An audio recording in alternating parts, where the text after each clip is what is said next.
Welcome to the Daily Objective.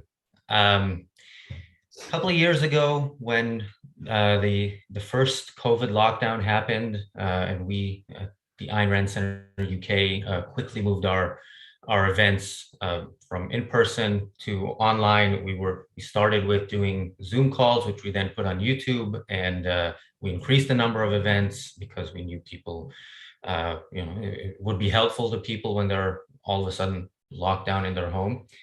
And then a few weeks in, I think I called Nikos and said, let's do a daily show. And I think this is an exact quote of Nikos's response, which was, can I do it with the Greek accent?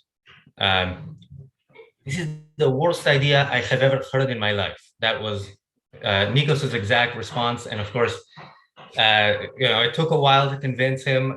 Even when people who follow Nikos on Instagram, or who followed Nikos on Instagram back then, might remember that he posted an Instagram story right when we were about to launch the Daily Objective, and said, for the next 2 weeks, we're going to be doing a daily show. And I said, I remember telling him, we said we're going to try it out for 2 months, but it was not my plan for it to last just 2 months, certainly not just 2 weeks. So here we are, 2 years in, nearly 2 years in, and today we are at episode 500 of the Daily Objective. And by the way, the original idea I came to Nikos was actually not that great. It was, I said something like, we spend around 20 minutes a day shouting at each other on the phone. Let's put it online, and that should be interesting to people. And since then that has evolved, and now we have as regular co-hosts of the show a YouTube sensation, a Hollywood superstar, a television financial commentator, and I think the show also helped speed along a process of making Nikos the intellectual superstar that he deserves to be. So first of all, let me welcome the two co-hosts who are here right now, Mark Pellegrino and Nikos Sotirakopoulos. What's up? Nikos unable to unmute. All right. Well, it's only episode 500, so we're going to have some technical difficulties while we figure this out. So, well, I have to say, Razi, I respect you for your cashews because, you had a wild idea like this that might not have floated, but then you had the courage to ask lots of people to come out and participate, and we all did. We were very. I find the weekly my Monday and Thursday podcast to be quite fun. I enjoy interacting with everybody, and disagreeing with objectivists is fun. If we disagree, sometimes we find ourselves on different sides of the same issue, and that's very stimulating, I think, for all of us to hear. So kudos to you for setting up this stimulating intellectual forum for us all. Thanks, and thanks for being a part of it. I don't know if I should reveal like the details of the call when I called you and asked you to be a part of the Daily Objective, but it was, I was thinking, chances are he's gonna say, "Are you kidding me?" And I'm glad that it's been, you've been on from like a couple of months into the show, and I'm very glad that is the case. It's been fun. I get to work with Nikos Sotirakopoulos. Okay, hi from me as well. Many thanks to those of you who have followed us for 500 episodes. So if you ask me what's the key to the longevity of this project, it's that we know who we are. We are not experts in objectivism. We're not teachers of objectivism. We just try to make sense of the things that are happening in the world from something like what we understand as an objectivist lens. Also, the other thing that is interesting that we do is we try to give, again, something like a fun of objectivist take on various issues that most objectivists haven't talked about. TV series, films, some current affairs. some issues that are in areas such as romance, for example, where there hasn't been much work in the relevant literature. So at least I see it from the point of view of the viewer. If I were a viewer, what type of material is not out there in the objective sphere, and what would I sit down for 15 minutes every day to watch? So this is how I see the work of ARC UK. Again, we are not, at least I am not a teacher. We have our experts, we have people who know way more than I do and who show up. But the interesting thing is talk about things that objectivists usually don't talk too much about, and open a dialogue about things that objectivists haven't been talking much about. And so 9 minutes or less than 9 minutes, because we started late, something like 7 minutes into this probably 3-hour show. We're already behind schedule. So let's introduce our first guest. And that first guest is Tal Tsfany, President and CEO of the Ayn Rand Institute, and host of Reverse Engineering Happiness on this channel. Hi, Tal. Hi. How are you? Good. Yeah, my experience. I want to share a little bit about my experience with Razi. There's a secret between VCs in the Silicon Valley about how to really choose entrepreneurs, and they will tell you that the number one thing to look for is this crazy guy who can't stop talking about doing something, and they won't stop, and they nag you over and over, and you try like stop already, right? And Razi, from the day I've met him, was this go-getter who was enthusiastic about let's do more. And I can tell you within ARI, trying to keep up weekly content creation is so demanding. And when he told me he's doing a daily show, I was like, yeah, good luck. And I think Razi is a true entrepreneur. I don't know what kind of entrepreneur you are, but you're an entrepreneur for me. And what you're doing is amazing. And I think for me, the activity in ARC UK is part of the maturity of the objectivist community. It's opening up. It's showing up. It's being out there, engaging, and like Mark said, not agreeing on everything and discussing things. And whenever somebody tries to shut down a discussion, it's like, why are we shutting down a discussion? We're all rational people trying to understand better. I think another thing that I appreciate, I think Nikos is too humble. He's becoming a teacher, but really understanding, okay, this is where I'm coming from. I understand what I understand. And there are people who do understand more than I do. I'm not here to tell you I understand everything. I'm here to share what I understand at the level that I understand, which is another thing that I think is very important in the process of attracting more people. Because even as a scientist, that's the process of, or an engineer, you're always in the process of learning, but you don't have to wait to be a master to write your first book. So there's a lot of good stuff that I see is happening. I love watching at the end of the day when I'm like, okay, I'm tired. Let's see what happened today in the Daily Objective. Who talked about what? And there's some truly interesting things. I mean, there was some episodes were like, wow, I learned something new I didn't know before. And you see the host of the people you've included in this endeavor, which is quite remarkable. So kudos for getting to 500. It's unbelievable.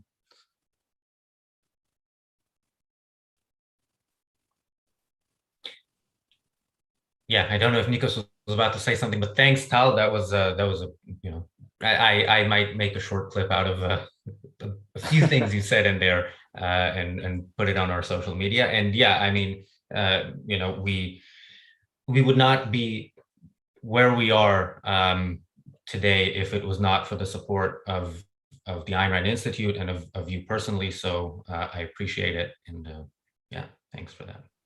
Both of Tal personally, so we owe a big thank you to Tal, and also to many of the ARI scholars and ARI intellectuals who have given us generously their time. So Onkar has been doing stuff with us. We've had Ben, we've got Aaron, we've got Keith in London. So And that's a good division of labor, knowing who is doing what and who is good at what. Yeah, I just want to say, Tal, you've been doing such a great job with ARI. I feel like objectivism is out there in a way that has never been out there before. And I think people are really stimulated out there. I think we're stirring up the waters in a good way. And we owe that in great part to your energy and your creativity. Kudos. Thank you, Mark. Just to add to what Nikos was saying about division of labor, I'm the first to admit, we try to do those kind of initiatives within ARI. The DNA of ARI is much more, I would say, academic in nature. And I think we're doing something that is remarkably important of, kind of holding the bar of what we call objectivism and what objectivist scholarship means. And it was hard to admit, but it took a lot of internal discussions within ARI to say, look, Razi and his gang, are just amazing in what they do, and they need to go out there and do it, and we need to support them.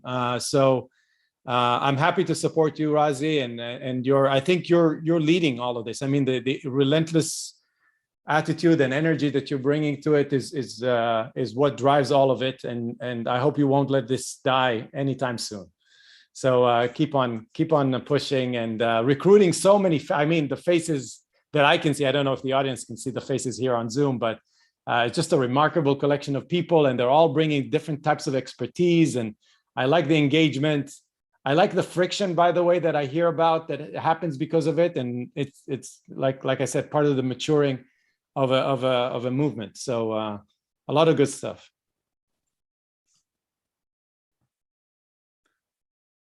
Thank you, Tal. Okay, Razi. So what's next in the program? By the way, I have to say that no one knows the program except from Razi. So whoever comes next is probably going to be a surprise for me. I mean, I can see some faces on Zoom, but only Razi knows what to expect. So what are we doing next?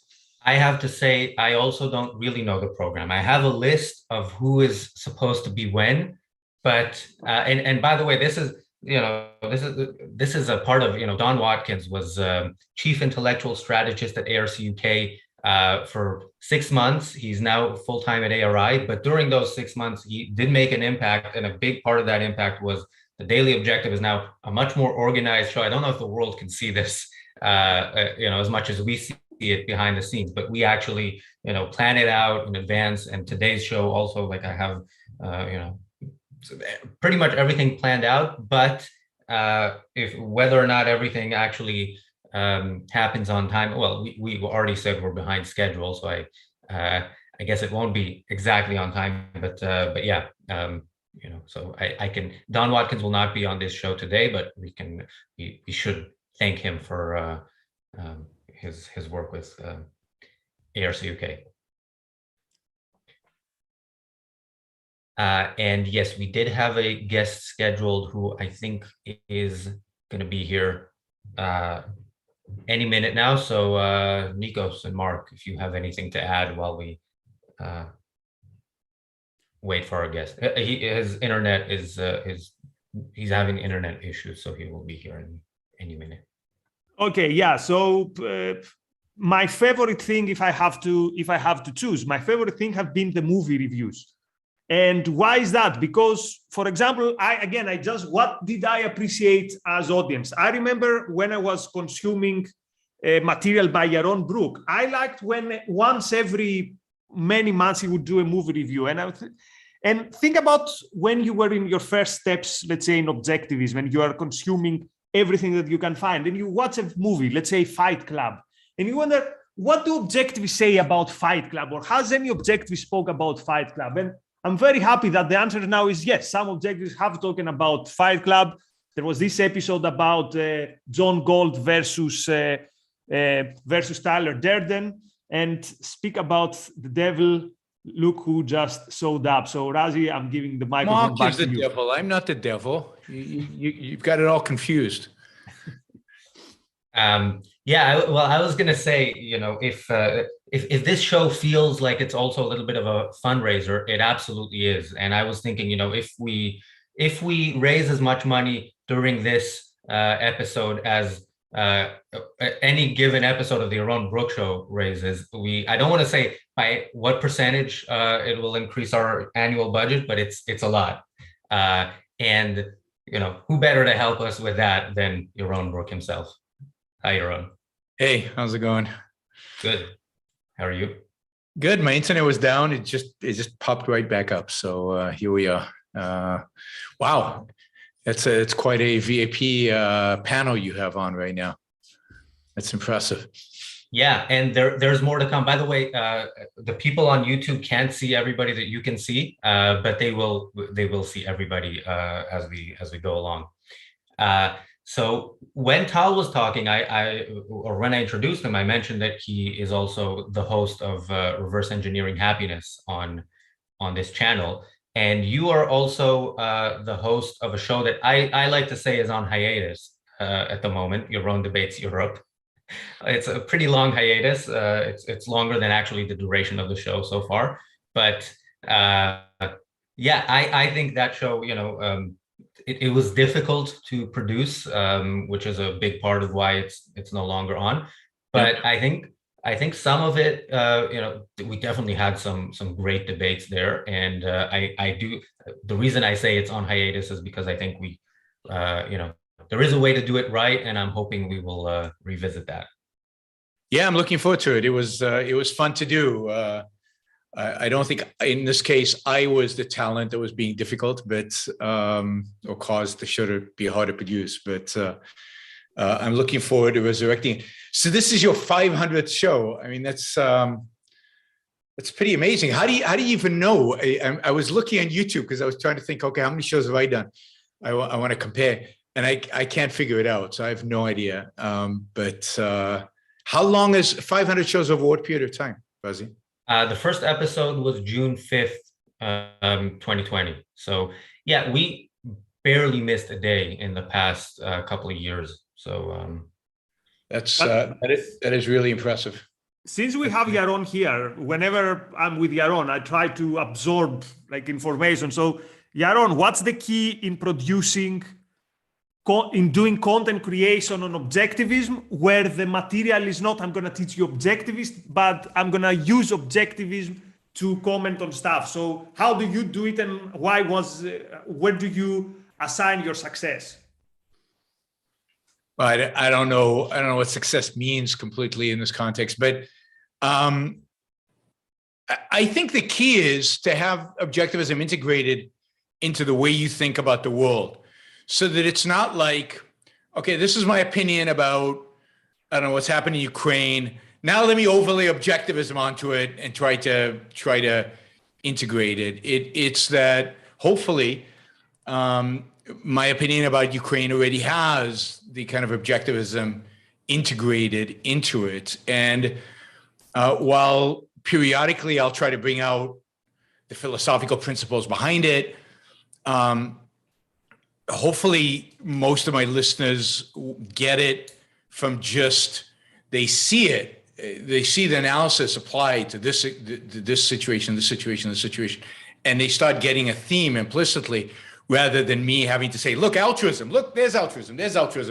They get, and then you start seeing people in the comments saying, yeah, that's altruism, because they got it. And a lot of the people listen to my show are complete beginners, they're new to objectivism, which is what makes the show fulfilling. And I think, and I think that's the real contribution. So I think it really is integrating, having objectivism just part of the way you think about the world.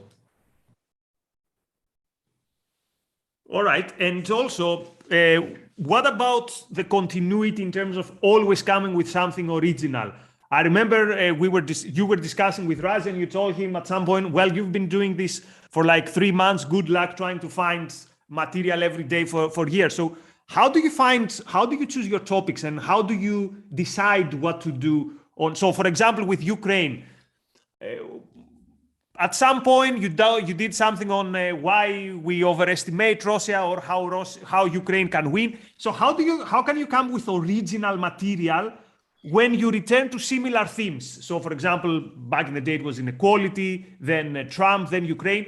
How do you make sure that there's originality in your takes, at least periodically? Well, first you have to recognize that you're just not going to be original all the time. You're constantly repeating. You have to be, right? Because there just isn't that much new to say about the world. And the fact is, people are entertained by repetition. They don't mind. I always obsessed about, God, I can't say that again because people have heard it. Well, first of all, not the same people are listening to every show. And secondly, they don't retain it. And if you say it in an entertaining way and you bring in a new concrete, they benefit from it. And look, if you look at all the successful talk show hosts out there, you know, the Rush Limbaughs of the world, the Levins, you know, Tucker Carlson, whatever, they repeat all the time. They're constantly saying exactly the same thing. They're just using a slightly different concrete and slightly different this, and that's great. And then the other thing is that I don't consider myself in any kind of significant way an original thinker, right? So in a sense, I'm trying to take somebody else's ideas that I've integrated into my own thinking, Ayn Rand's ideas, and apply them as best that I can. But I'm not trying to invent a new philosophy or make some deep philosophical statement that nobody has made before. I leave that to the philosophers in the audience and the people who really think deeply about philosophical issues. I'm trying to take what I know from Ayn, which is, so I'm in a sense repeating her, not as accurately maybe as she would like, and then trying to apply it to the various concretes that exist. And I'm doing it off the cuff for the most part. I prepare, but I don't have notes, detailed notes. I'm doing it off the cuff. So I just accept the fact that I'm going to be repetitive. So I'm going to talk about Ukraine today, and I'm going to say Putin has already lost for the 75th time. But it's okay to repeat that, and because people still don't get it, and they still don't quite understand what it means to say that Putin has already lost and why he's lost, and it's and why that's a good thing, and that's worth repeating. So.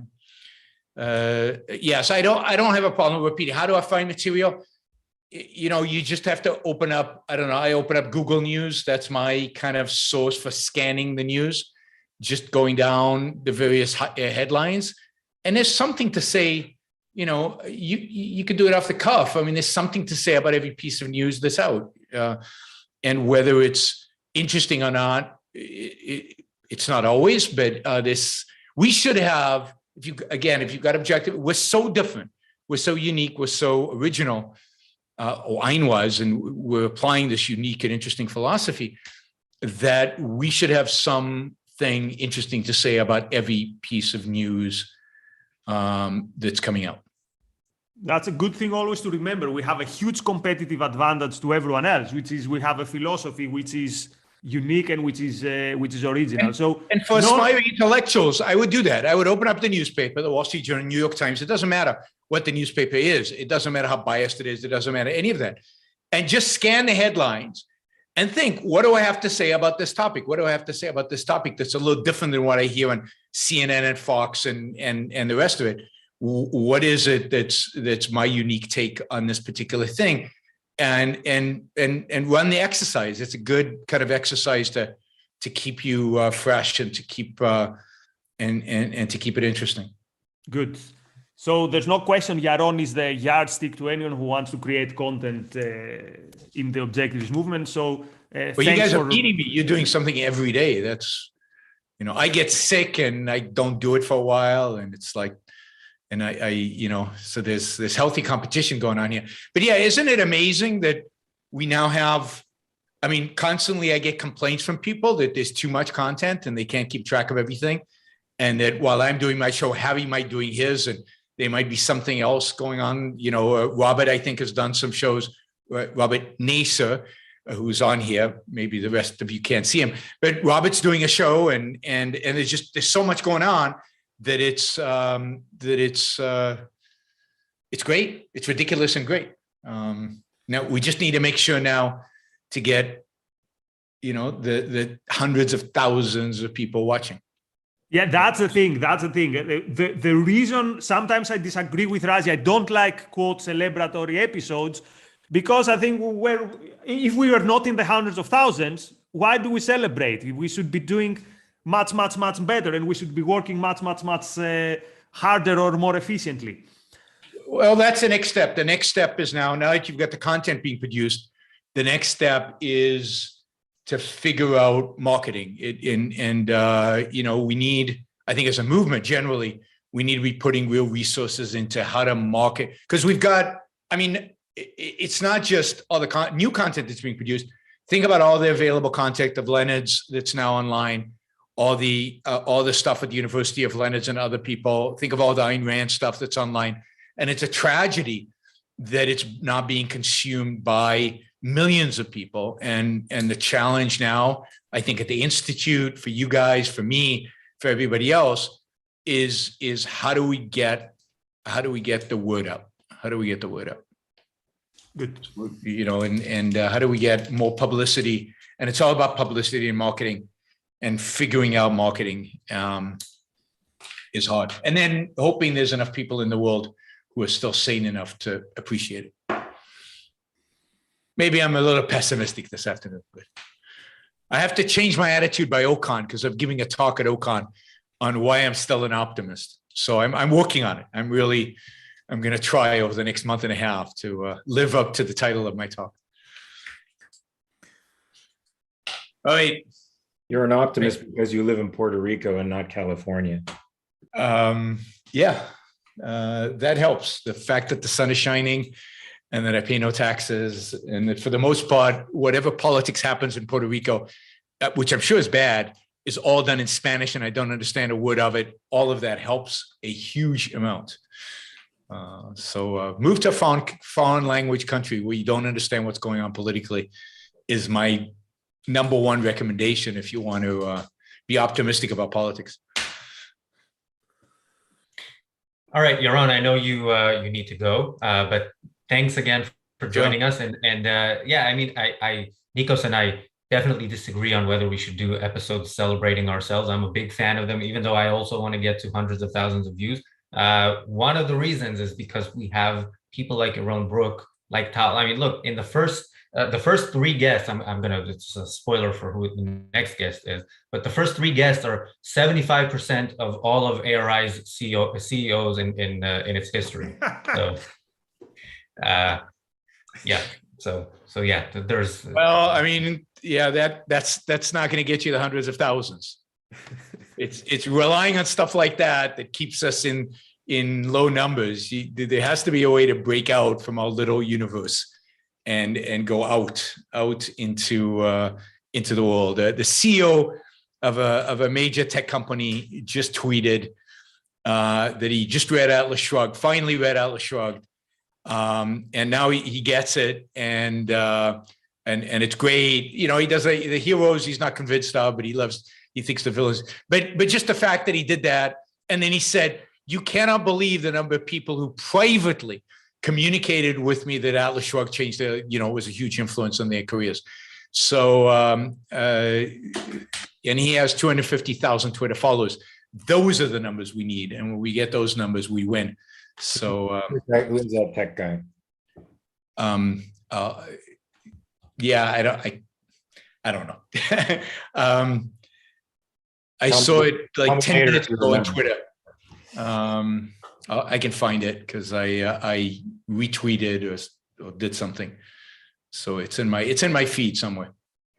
It's Austin Allred, CEO and co-founder of Bloomtech. Yeah, and Paul Graham, if you know who Paul Graham is, he's a real big shot in Silicon Valley. Asked a question, and there was a little bit of an exchange. So he's the kind of guy who people read. So yes, again, 250,000 followers. So it's good. All right, everybody, good luck. Razi and Nikos, congratulations. Great job, and keep it going. And again, now that you have the content and you can celebrate the content, next year we can celebrate the, maybe not the 100,000s. How about we get to the thousands? And then 10,000s the next year, and then the 100,000s as a goal for 2025. Sounds like a I plan. like that. And Yaron Debates Europe returns soon. Keep an eye out on social media. I like it when Razi commits me to stuff. That's okay. As long as he can meet my terms, everything is good. All right, guys. Have a great day. I'm on tonight at 8, if anybody is interested. Bye. 8 Eastern. Bye. Thanks, Ron. All right. Yeah, as I mentioned, we're behind schedule. So our next guest, I kind of said who it is, but so Jim Brown is our next guest, and Jim has a show on the channel, and he is, I mentioned that the first 3 guests are ARI CEOs, 75% of ARI CEOs. They're also, Mike Berliner is the only ARI CEO in history who hasn't had a show on the channel yet, but that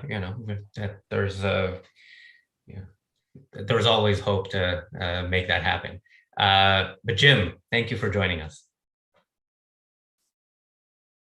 Are you unable to unmute? That is that's going to be fixed. There it is. Okay, can you hear me now? Yep. How's it going? Okay, great. First of all, I have, excuse me, I have a bit of a unstable internet connection. I've been going in and out for this, so I hope that doesn't make it too tough. But let me, at the risk of being too redundant, add my congratulations to Razi. And something Tal said reminded me, Woody Allen said half of life is showing up, I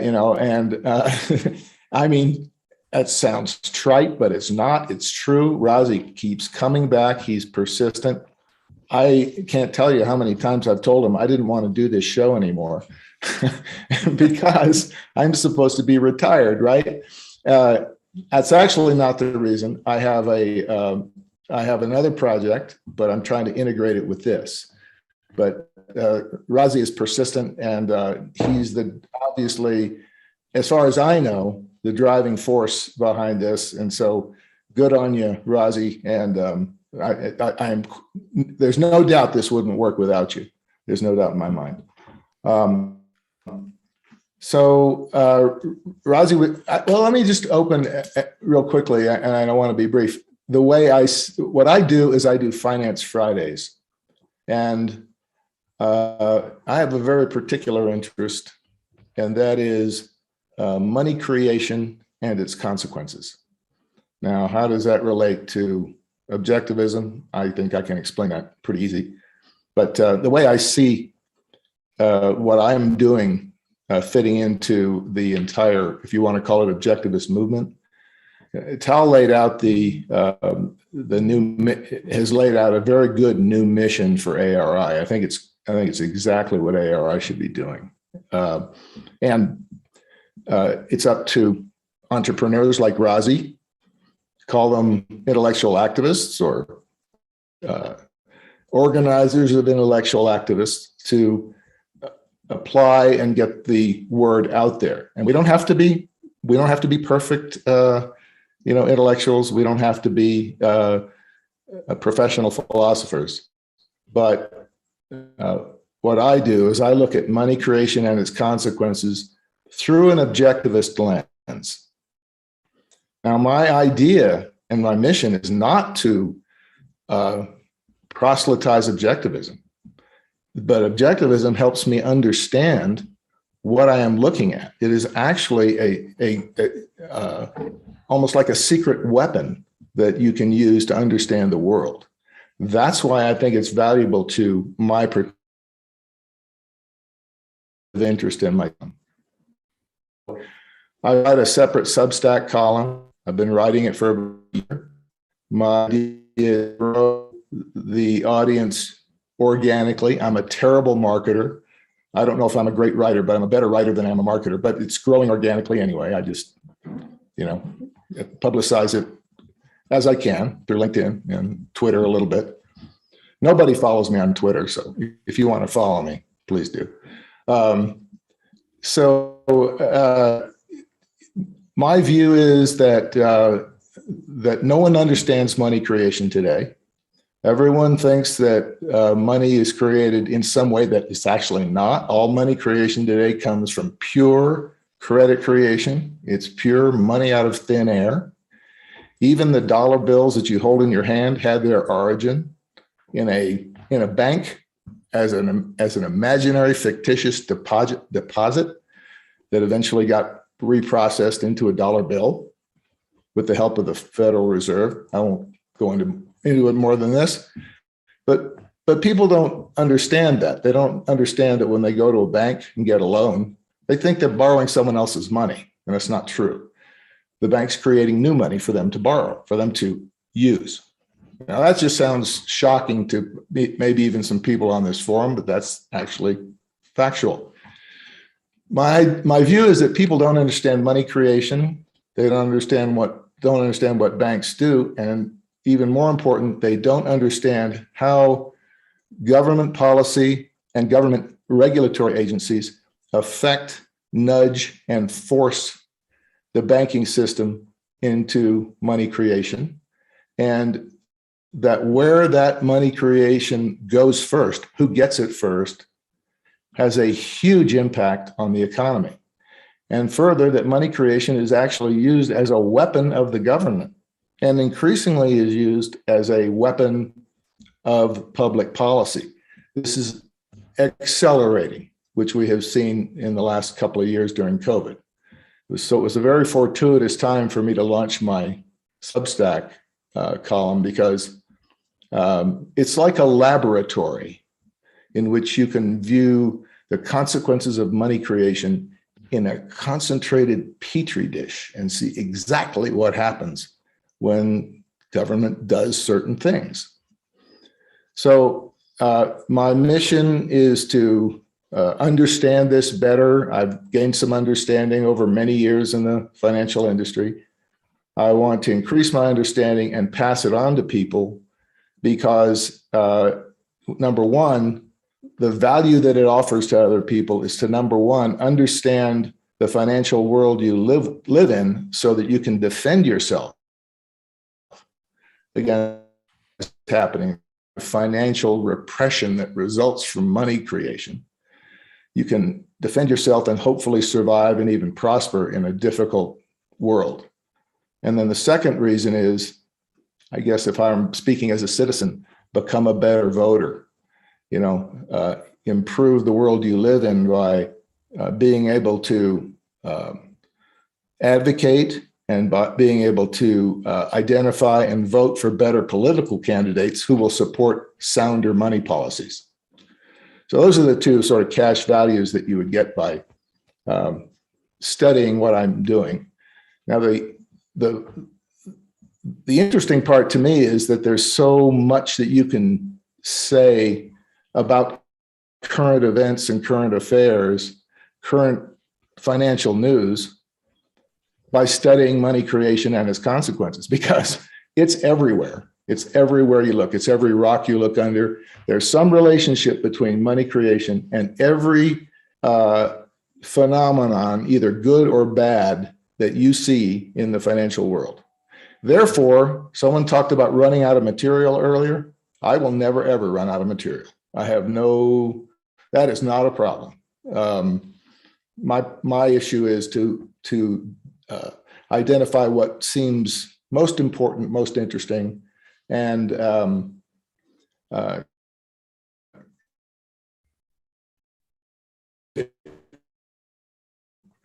money creation and its consequences. Okay, so I think everyone knows that Ayn Rand was an advocate of a gold standard because she understood that free trade was essential to human well-being, that that gold and creation of money through gold mining was the essential way that the market settled on trade. The gold was the most perfect money that has been yet devised. And out of that system, we developed a whole bunch of habits and a whole legacy of money. Well, a lot of those legacy pieces are still with us. I mean, the dollar bills that we use, to the extent that we still use them, look an awful lot like the dollar bills you used back in 1928 or 1910. They're very similar looking banknotes. But what's underneath them is entirely different. It's entirely different. So to understand the difference between sound money, market money, rational money, voluntary money, and the fiat semi-fiat system that we have today is very instructive, but it's invisible to most people. It's, to me, the most significant sort of political, economic, area of study that is not understood. I mean, we talk about the war all the time, but no one understands, few people understand or even think about where the money is coming from, how it's created, and how it's disseminated. And what a powerful force that is for government to have, and how they can wield their power with that ability. And I hope someday we can. I hope someday that we can, in understanding it, we can change that system. I think I'll stop there, and if anyone has any issues. So I was just checking out questions. your Substack. It's Hard Money Gym. And do you want to tell us also your Twitter? Because why not grow this as well? Well, that's a great idea. But as I say, I'm at Twitter. I am at Hard Money Gym. At Hard Money Gym. But I have to tell you, I've tried to take lessons from Alex Epstein on how to grow a Twitter audience. And I, take his tips, and I have on my walls his tips and that kind of thing. I'm bad at it, and I would like to get better, but I'm so consumed with understanding and researching and writing in my daily activity that I have concentrated mostly on the Substack channel. I also am on LinkedIn, Jim Brown CFA. I actually get a lot of subscribers from LinkedIn. I have a larger following there, but it's a better audience for me, perhaps. Every now and then we give awards among us for the objectivist universe. I think you deserve the award for the coolest Twitter profile pic. The one riding the horse with the cigar and the cowboy hat. That definitely wins it. Well, that's me in the afternoons. So. By the way, I do want to say those little. Go ahead, Razi. No, you go ahead. I'll say it. I was just saying those ribbons in the back of me are ribbons one of my horses won. Some of them even with me on them, but yeah. And I wanted to say that your show on Fridays, I mean, if you just look at the comments, it is appreciated by many. Again, we don't have the hundreds of thousands of viewers that we want yet, but actually your show this past Friday had a higher viewership than 4 of the 5 episodes of the Daily Objective last week. So you have many fans out there, and the fact that you said you're never going to run out of material, I think, is something that those fans are happy to hear. I won't run out of material, but I don't know if I'll run out of ability and time. So that's the material is not. But anyway, I'm hard at it, and I'm very glad to be doing it, Razi. One thing everyone should know: I'm not going to give investment advice.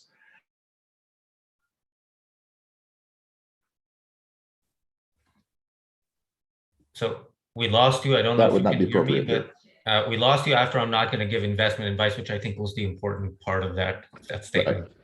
Correct. Yep. All right. So what time is the show on Fridays? It's 7 p.m. UK time. So Thanks, Jim. And our next guest is the first guest today on the show who has never yet been CEO of ARI, and I think we can all agree that she is also the best dressed guest today. Amanda. Oh, I need to tell the producer who that guest is. That is Amanda Maxham.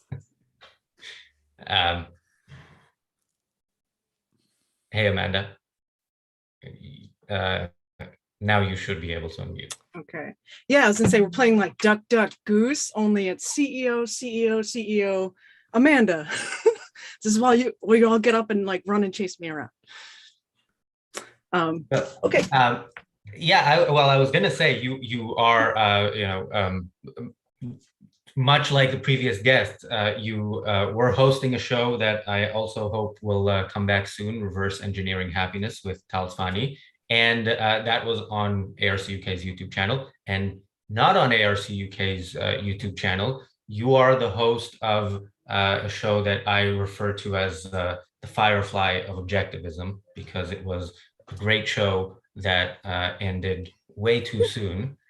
So, yes, awesome. Amanda. Or the Unfinished Symphony, if you want to give a Fountainhead parallel. Wow, thank you. We should finish that symphony. Okay, well, hello everyone.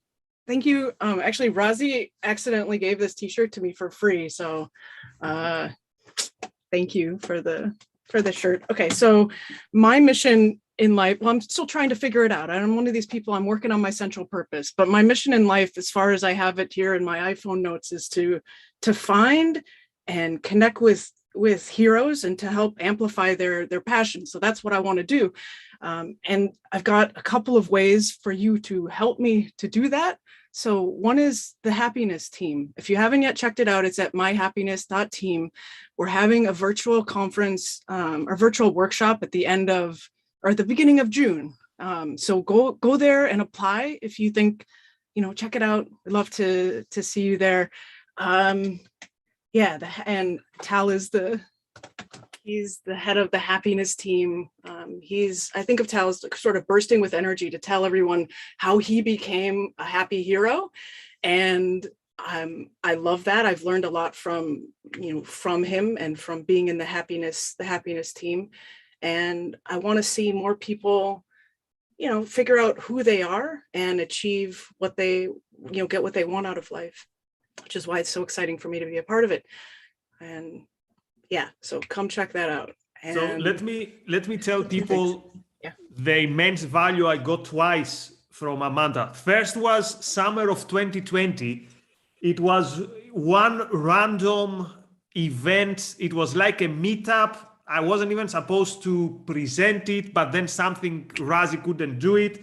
We had internet problems. So probably even Amanda doesn't remember it. But I was in Greece and you were talking about that point, Amanda, you wanted to kick off something like a internet tutoring program. So you were trying to figure out what does the best teacher look like, how they would approach their teaching, something like that.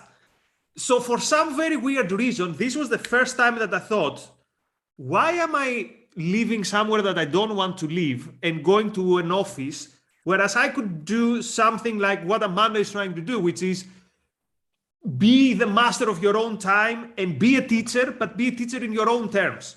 So fast forward, this was the first time that I said, okay, maybe I shouldn't say, oh, one day I want to return to Greece or go to somewhere where I like. I should put it into action. Fast forward 1 year later, we meet again with Amanda now under the auspices of the happiness team. And as I said more than once, I joined the happiness team with one particular aim: persuade myself to make a career change and go full-time in objectivism and gain geographical independence. I gave myself some 2 years window to do it.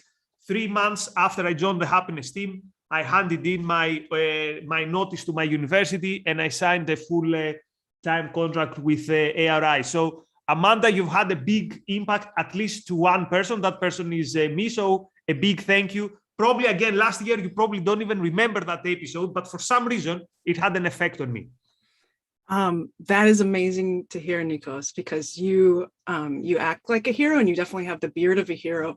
And so I'm like, it's incredible that I would have inspired you in any way. That's amazing. Thanks. So, Thanks a lot.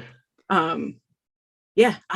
The other thing I want you to check out is my podcast. It's at happiestpodcast.com. It's called The Happiest Man Alive. You heard from The Happiest Man Alive a little bit earlier. But the idea is that there's a man claiming to be the happiest man alive called me and asked me, whether or not I could prove that was true as a scientist. Like, is there a way to know if you're the happiest man alive, or if someone claims they're the happiest man alive really is? And it sparked this like a journey in me where I kind of came to this realization that, I was doing stuff that was, good, but I wasn't really, grabbing life by the horns and riding it the way that the happiest man alive was. And why not? I only have one to live and I want to make the most out of it. So you can follow me on, me trying to puzzle this happiness thing out, which I'm still trying to puzzle out by listening to my podcast. And other than that, thank you for your time and attention and for having me on the channel, which I very much enjoy. Thanks a lot, Amanda. Yeah. Thanks, Amanda. And by the way, the podcast I mentioned was Rise and Fall. There were 4 episodes. You should listen to all of them. And, I hear that Firefly is coming back for season 2. So, we'll see about Rise and Fall as well. Awesome. Thank you. Thanks. Okay. So we, during this show, will also be, saying some stuff about why you should become a member of the Ayn Rand Center UK, why you should become a member of the YouTube channel, which you can do right now as we speak. I mean, you can do both of those as we speak. But something that we are, so one of the perks of membership, and this is true whatever level of membership you are, is you get to be a part of our book club, which started about 1.5 years ago, the Fiction Book Club. We went through, Rand's works and some other works, and we left out The Fountainhead and Atlas Shrugged because I wanted, I wanted to do it right. I think we're now ready to do it right. So we are launching that tomorrow, and in the first session, we will have our next 2 guests here present. So the first of those is Lisa VanDamme.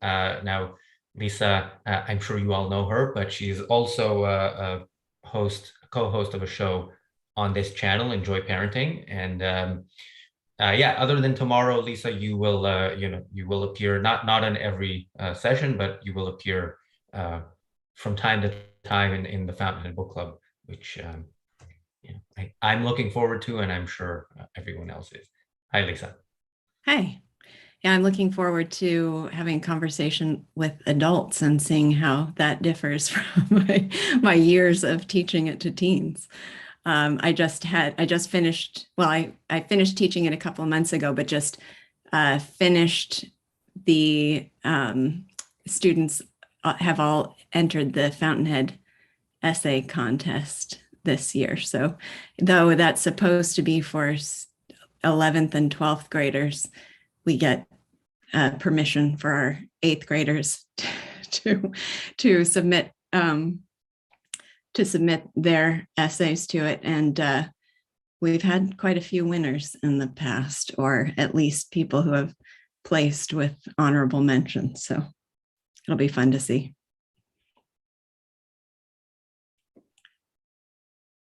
So it seemed like there was a theme here of conversations you were having prior to my arrival. Is there?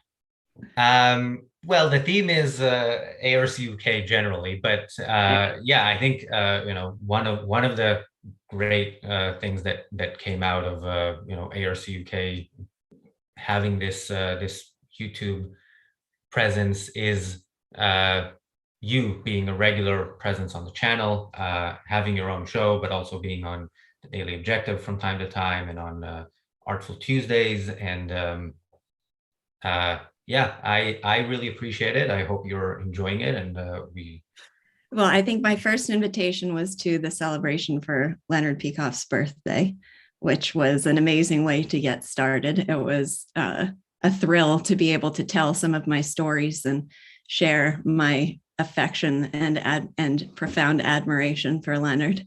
So that was a good start. And then after that, I think you had many things you wanted me, and still continue to have many things you want me to be a part of. And the major hurdle for me personally was I always describe myself as someone who thinks on paper. I, for some reason, really do not like extemporaneous speaking. And I think anybody who's attended my lectures probably knows that well. They are all very meticulously planned out in advance. There's no notes and walking around the stage. So that's my comfort zone. And there were lots of things that you are doing, and I so admire everything that you've accomplished with this, that I wanted to be a part of just to be supportive, but I had to overcome that intimidation. So it's been good. It's been a good exercise for me. And hopefully I've made some good contributions to the big picture. Definitely. And among my favorite episodes are the ones we're doing discussing films. So soon we're going to also do Whiplash. So here's the thing, like when you discuss about art, where does objectivism come in? So, because, quite often we got a lot of pushback saying, oh no, La La Land is not an objectivist film. It has malevolent universe pyramid. So you have people who are like, the party line says you shouldn't like this piece of art. So how do you approach this? How do you approach talking about the art that you like within, let's say, a quote, objectivist framework or lens?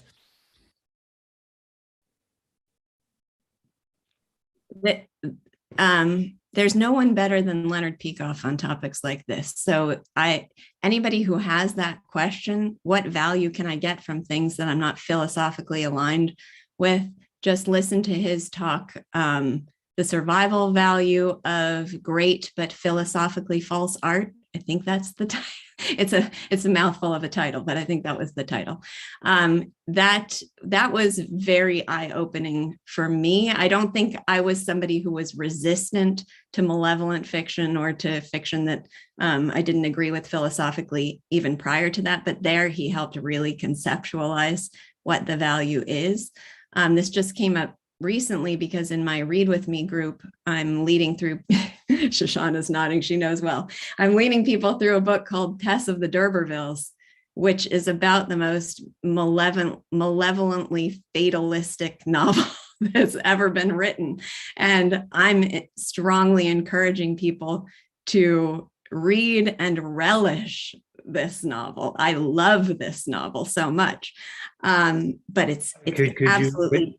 Could you explain to me what it is you love about it? Is it her overwhelming passion? Is that what it is? I do love the character of Tess, but this is what came up in conversation yesterday with the group. I had a couple of people who had experienced enough that they could sort of see what value, but they were saying, okay, tell me what on earth I'm supposed to enjoy about this, because it's so grim, and it's more than almost any novel I know. The universe is stacked against the good characters. It's so malevolent. There are evil characters, but beyond that, the universe itself is just evil and out to destroy the good.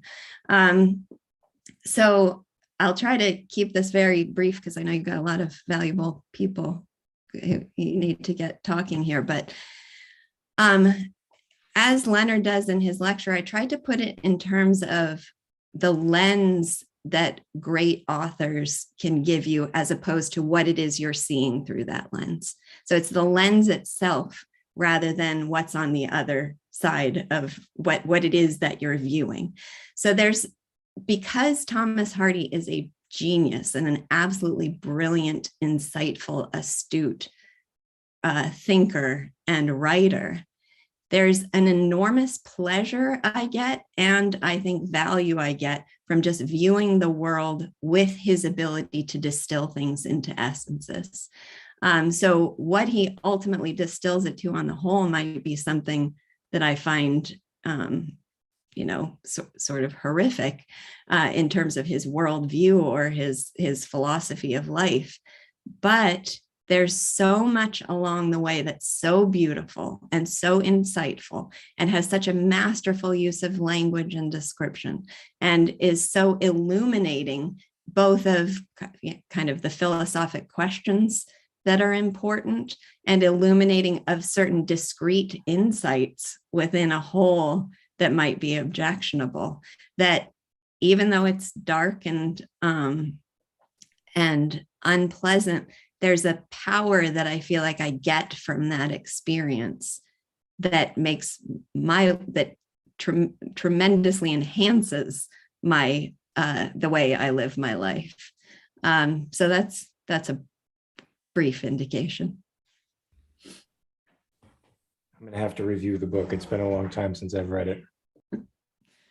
I would love to hear your thoughts if you do.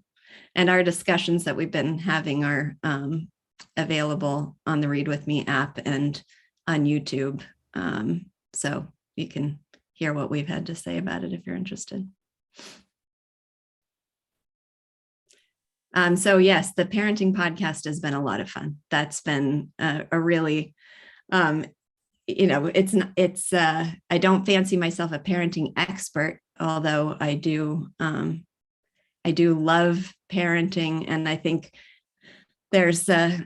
I'm someone who the people often come to for advice, just personally, because they can see how much I love it and how much satisfaction I derive from it. So it's been fun to work with Kyle, who is so brilliant and so insightful, to work with him at kind of formulating principles and identifying things that are instinctive for the most part for the two of us. But we want to make them more explicitly formulated to improve our lives as parents and to help anybody who might not have the same instincts or has struggles of any kind. I mean, as you know, I'm not a parent and not planning to be one, and I love that show. So I watch it regularly, and it's a fantastic show. And I can only imagine that people who are parents or are planning to be parents would get great value from that. And on the topic of daily objective episodes, so I think there are a couple that we have in the works, right? You and Nikos have something that I forget what it's about, but it's Whiplash.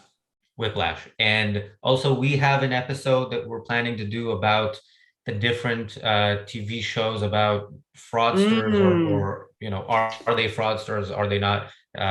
So that's coming up at sometime soon on the channel. Right. So is the WeWork founder a visionary or a criminal? That's the question on the table, right? Yes. Are we focusing just on him? Actually, each of these shows can have its own episode, I think, because I've seen a bunch of them. They're all very interesting to watch. And there's in some of them there's the question. I think there are some who started off as with good intentions and kind of became fraudsters. But yeah, we'll leave that for the episode. Okay. So thanks again, Lisa. And again, members of the Ayn Rand Center UK, Lisa will be joining tomorrow's session on the first session of the Fountainhead, which starts. What time is that, Razi? That is 24 hours from now, minus 6 minutes. So 7 p.m. UK time. That's 9 your time, Nikos. Our next guest will also be a part of that first session and many other sessions going forward. That is Shoshana Milgram. Shoshana was also on a show that we did on this channel, The Psychology of the Fountainhead Characters, and another show, The Psychology of Atlas Shrugged Characters. Actually, maybe we should start with that, Shoshana. That is that show is coming out as a book, right? At some point soon. Okay. All right. Well, I don't know about soon, but it is true that we learned a lot from doing it. we were very happy with the way that the discussions went, and people listened to them on YouTube. And it looks as if there might be a point to making that available in written form, because after all, when you read a book, you might want to read about it. And so that might be happening, where there is a difference between the way you talk and the way you write. And that's one of the things that we found out. And I actually wanted to say something about the whole format here, because initially, when you first got in touch with me, I thought, well, I've got too much to do. I always have too much to do. But I think that, well, I'm not too much, being the things that 24 hours a day, I have things to do. But one particular gift you have is to find things that people are willing to say yes to. And if you had asked me, say, to organize a show or to run a show, or to do the electronic stuff for it, that would have been an easy no. But showing up to talk about the Fountainhead with Lisa and with people who are interested in the book, that I can say yes to. And I think that that's kind of what's happened every time, talking about the psychology of the Atlas Shrugged characters with a psychologist and a philosopher, and this book that I love and never seem to get tired of looking at. Yeah, that's a yes.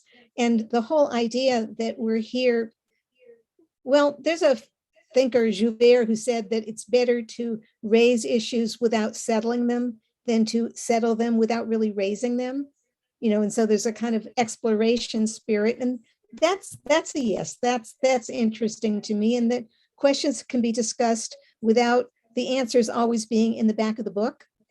And there can be different points of view that are defensible and that are not exactly the same. So that was interesting to me. I mean, that was interesting when we did the Fountainhead. It was interesting when Fountainhead characters, when we did the Atlas Shrugged characters. And there was a time on Fridays when there was a book club with members on We the Living. And that was interesting.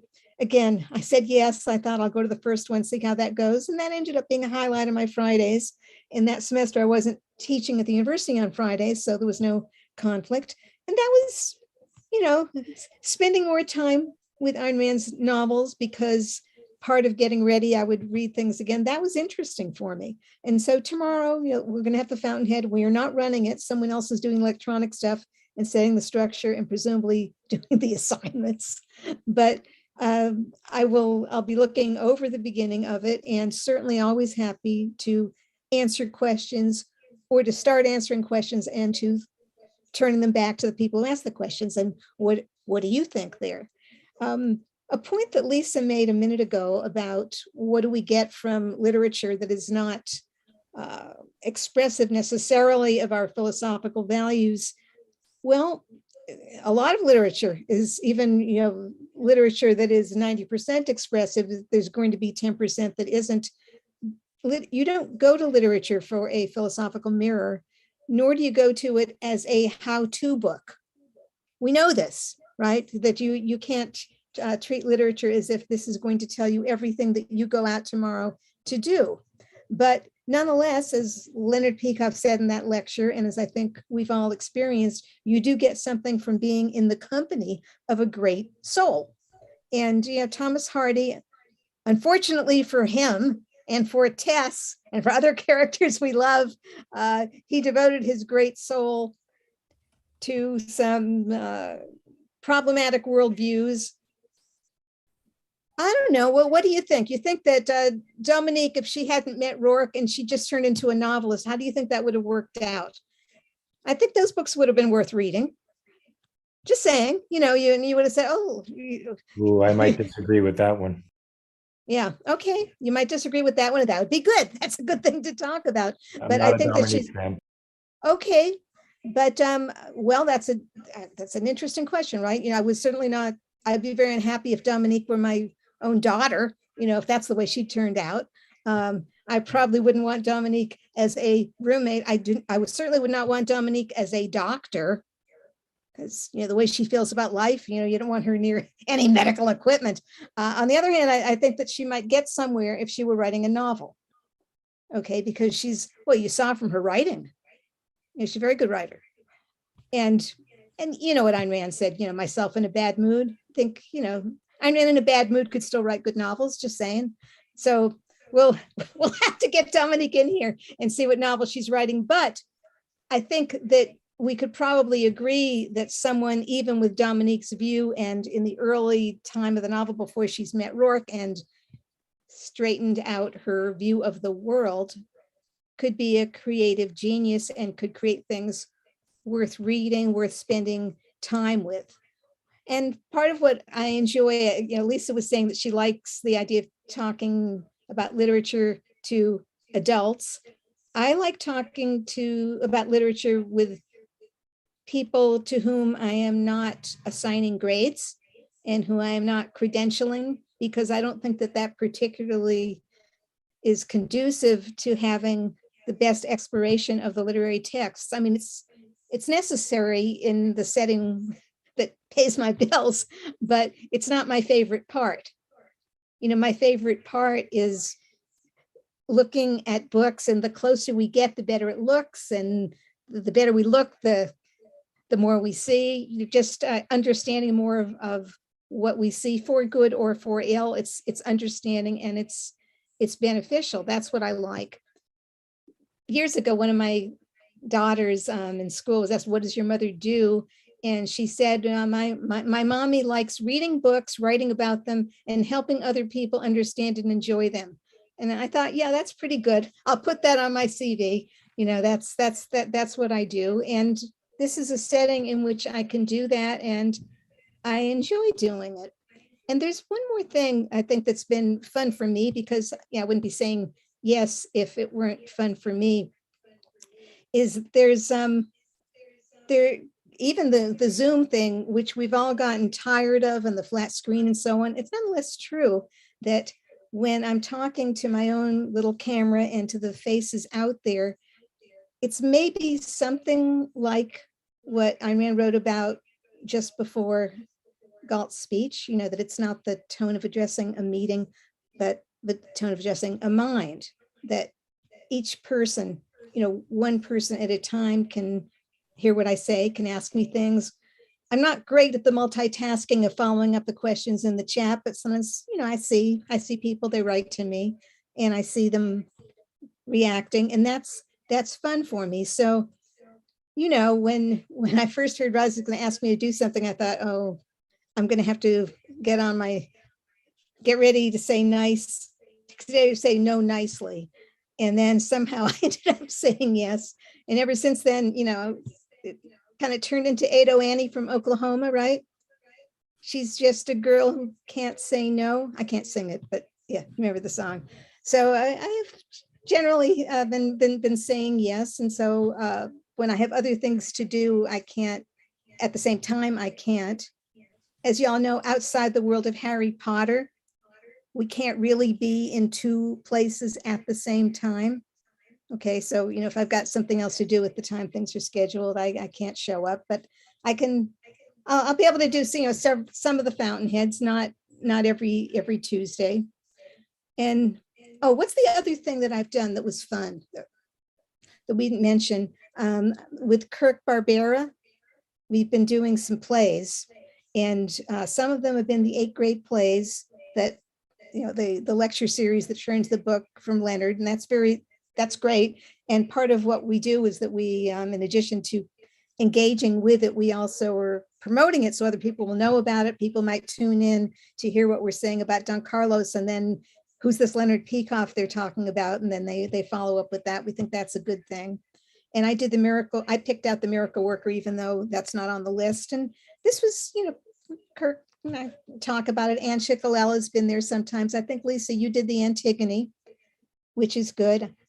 I taught Antigone just this semester in my literature in the law class. Shoshana, can I ask a question, sure, which is probably in everyone's mind? Could you estimate how many times you've read Atlas Shrugged and The Fountainhead? No. I could say no to that. I don't think I could count. But maybe I could tell you how many copies I've worn out. Okay. Okay, let's see. I'm on my 5th teaching copy of Atlas Shrugged, meaning that I've taught the other one so many times that they've gotten worn out, but I've read it more times than that.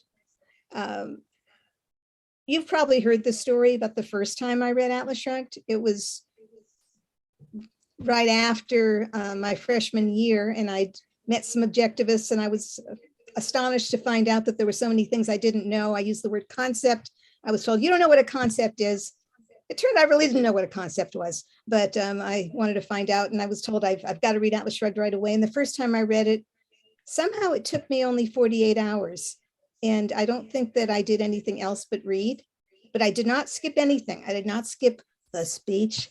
I read the whole thing, and then I read it again, and then I read it one more time that summer, and I've been reading it a lot since. So no, I couldn't really guess how many times. What's true is that even though I've got several different copies, I kind of, if I've got the book in my hand, I remember where things are in it. You know, just sort of, you know. And Lisa asks there if you have a photographic memory. No, I don't, but I have something, you know, like I sort of know where things are on the page. I can't always read all the pages, but, you know, I can find that. Now, of course, now we have Kindle, so everybody can do what I can do. You know, you just need to do a search. But yeah, I can, and I hear things. Well, you know, Ayn Rand's very good at writing prose that she uses the exact right words, so it's not as hard to remember as it might be with other writers. And so I can hear the rhythm and I can finish it. And so she's easier in some ways to find your way in than some other writers. But no, I couldn't tell you how many times, which doesn't mean that I know everything. And I'm always happy. That's actually one of the fun things, is when someone asks me a question I don't know the answer to, unless it's too terribly embarrassing. But I don't know that, I can find out. And happens in class sometimes that someone will ask me something and I need to look that up. I'll write it down and then I'll go find it. But no, I don't know how many times. I have to say that with We the Living, I've read that a number of times too, but I read the first edition only twice because I think it's a lot, I think the later edition's a lot better. And I didn't want there to be interference for me between the first and second. And well, since you asked, I'll tell you a really silly thing, which is, unless it's true. When I first found out that her drafts were in the Library of Congress, I was very excited about that, because I was going up to do lectures in the Smithsonian for the general public on Ayn Rand, and I don't like to be late. So I would fly up there early in the morning, and I had all these hours. What could I do? So I went to the Library of Congress and I went through the drafts, and I had to be really careful not to be looking at a draft of something I was about to speak about, because then there might be some interference. So when I was talking about the Fountainhead, I would look at Atlas Shrugged drafts and the other way around. But other than that, I can usually remember things unless I've got some interference of some other somewhat similar text that goes over in my head. I'm just Right. sort of, I'm resisting the notion to grab in back of me something to show you what these things look like. Now I'm tempted to see it, but All right, I'll show you.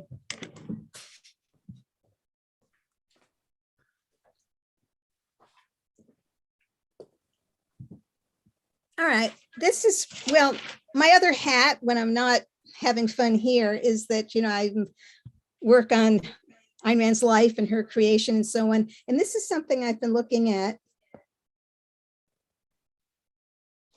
That's Rourke's big speech. And I think you can see that he didn't just think it up and talk. He also thinks on paper, right? He didn't just, Jean Galt also, had to, I'm sure he had to write it down. Again, I've got that's downstairs right now, but that's interesting to me. So in a way, you could say that I'm always reading the books over and over again, because this is the draft, but then of course there's the canonical version, the way that she wrote it and published it, which is the way she wanted us to read it. right. So Shoshana, I want to say again, thank you for your work. Also, your work appears in the essays on Ayn Rand. I think it's in all its essays on Fountainhead and essays on With the Living and essays of Atlas Shrugged. So, Razi, I will have to pass you the baton of, you're anyway the star and the producer of the show. So I have to jump to other objectivist work, but just let me say, you are one of a kind, as everyone has said, and you're someone who it's so difficult to say no to, but also usually whenever you disagree, history proves that you are right, as on that disagreement on whether the daily objective should go on for 2 weeks or for longer. And I will say I'm very, very glad that I was wrong. And on that happy note, I salute, and I'll see you in the daily objective soon.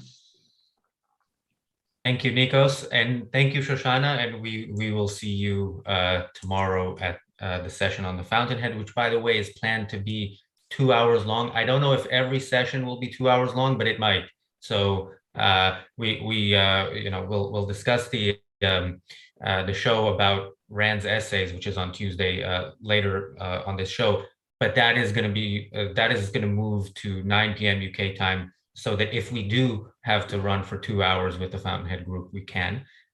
So I look forward to that tomorrow. And so thanks again, Shoshana, and our next guest. So I mentioned before you introduce the next guest, Razi, I have to split as well. So you're going to be the lone host from here on in. All right. I think Jonathan Hoenig will join us at some point, but so thanks, Mark. Mark, we will see you again this week on the Daily Objective, at least. It's been a pleasure. Thank you so much for all that you do, Razi, and this esteemed group of folks up here. I love watching and listening to you all. You're awesome, and I can't wait to see what you're doing next. All right, peace. Thanks. Bye. Now, okay, so I mentioned earlier that when Don Watkins was with ARCUK, one of the things we did was we became more organized with the Daily Objective, and we started having production meetings and so on. You'll meet some of the behind the scenes team during the show, but I think it was the first or second of those meetings when Shruti, who you will meet soon, suggested that we do at least once a week, we dedicate an episode to sort of going deeper on philosophical issues. And I remember during that meeting, I said, we should contact Jason Rheins, and she agreed, and I think Don agreed as well. And we I think it was from the first Friday this year, we have Dr. Jason Rheins on every Friday to do the Daily Objective deep dive. And Jason joins me now. Hey, Jason. Hi, Razi. Congratulations. Thanks. So I mean, I think was the first episode about Kant. Is that do you remember the maybe, probably. Anyway, I remember it's sort of we started with we started very strong, and I think we've been the Friday episodes have been going strong ever since. We can see that even in viewership numbers. It's usually either the most viewed episode of the week or just generally viewed more than average. We might have another well-viewed episode. And how are you enjoying the Friday episodes? It's a lot of fun. I'm glad to have the opportunity to do it, and I'm glad people are watching it and getting something out of it. Yeah, and I think one of the great things about these shows is you and Raka. Raka, by the way, is not here today, but we do have a video from him, so we will show that later. But yeah, you and Raka have a great dynamic. I think of he's it's a student-teacher dynamic, and I think it plays out very well on YouTube. It actually is, in a way, it's kind of ARCUK in a nutshell. We say we're students of objectivism, and we do bring on people who understand the philosophy better, understand generally different topics that you discuss on the Friday shows better. So yeah. Thanks. I try. There's been, so I don't know if the viewers know this, but as a general rule, I don't suggest the topics. Usually they're suggested to me, and the most I often say is like, that's too far out of my wheelhouse. But usually my response is like, that's kind of out of my wheelhouse, but we'll give it a shot. Maybe as we go forward, I'll be a little more proactive in suggesting some stuff that I want to talk about. But it's kind of fun. It's funny to me because we haven't done any where it's just like, hey, here's this thing in Ayn Rand's philosophy or something, like, what's your take on it, or do you want to explain it? But that's okay, because I think some of what maybe the value I add in the objectivist intellectual sphere is some background in some other things, but also with the kind of philosopher training. So I don't know. Anyway, I'm happy to do it all. So. Yeah, by the way, the punk rock episode was something that is unique. I actually have to confess, I was at a conference. I haven't actually watched it yet, but I did hear very good things about it. I'm glad. I mean, I came away thinking, oh God, that was terrible. I mean, like, look, my expertise in punk rock music is I like punk rock music. And I'm not like, I wasn't even a particularly punk kid. Like, it wasn't even my scene per se. I just really got into the music kind of as I got older. So, it's some of my thoughts about it and some of Rekha's thoughts, and we're both just kind of saying what we like about it. And I guess that, people, I guess I've listened to podcasts where people are just saying like, I like this, and they talk about why they like it. And it's pretty entertaining. So I hope you enjoy it. I don't think like it's me doing my heaviest intellectual lifting by any means. Well, I know that people enjoyed it. I know that they want to hear more on that topic, and I think we might do something more on punk rock at some point. And yeah, I think that's one of the benefits of having a channel where we have many shows, and we can talk about different things from different angles. And the Daily Objective itself is, we have 5 shows a day, 5 shows a week to come up with topics for, and yeah, we can branch out.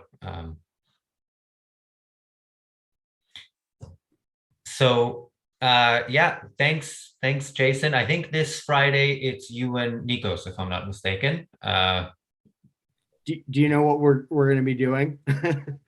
I don't think I know. All right, well, it'll be a fun surprise for us all then. Oh, okay. So you're not going to let us know? No. I mean, I don't know yet. Oh. And it'll be as much a surprise for you as it is for me. But I mean, how is that really different from someone who's doing daily commentary and then, it's January 7th and what do you say, right? To some extent, you have to have enough of a kind of wealth of kind of background insight in the world, tools of analysis, and interesting delivery to present on some new concept or new topic. So, it's a little bit like that. But we'll see. Yeah, and by the way, if you saw what the reactions we got on January 7th of last year, then yeah, I'm not sure people appreciated what we said.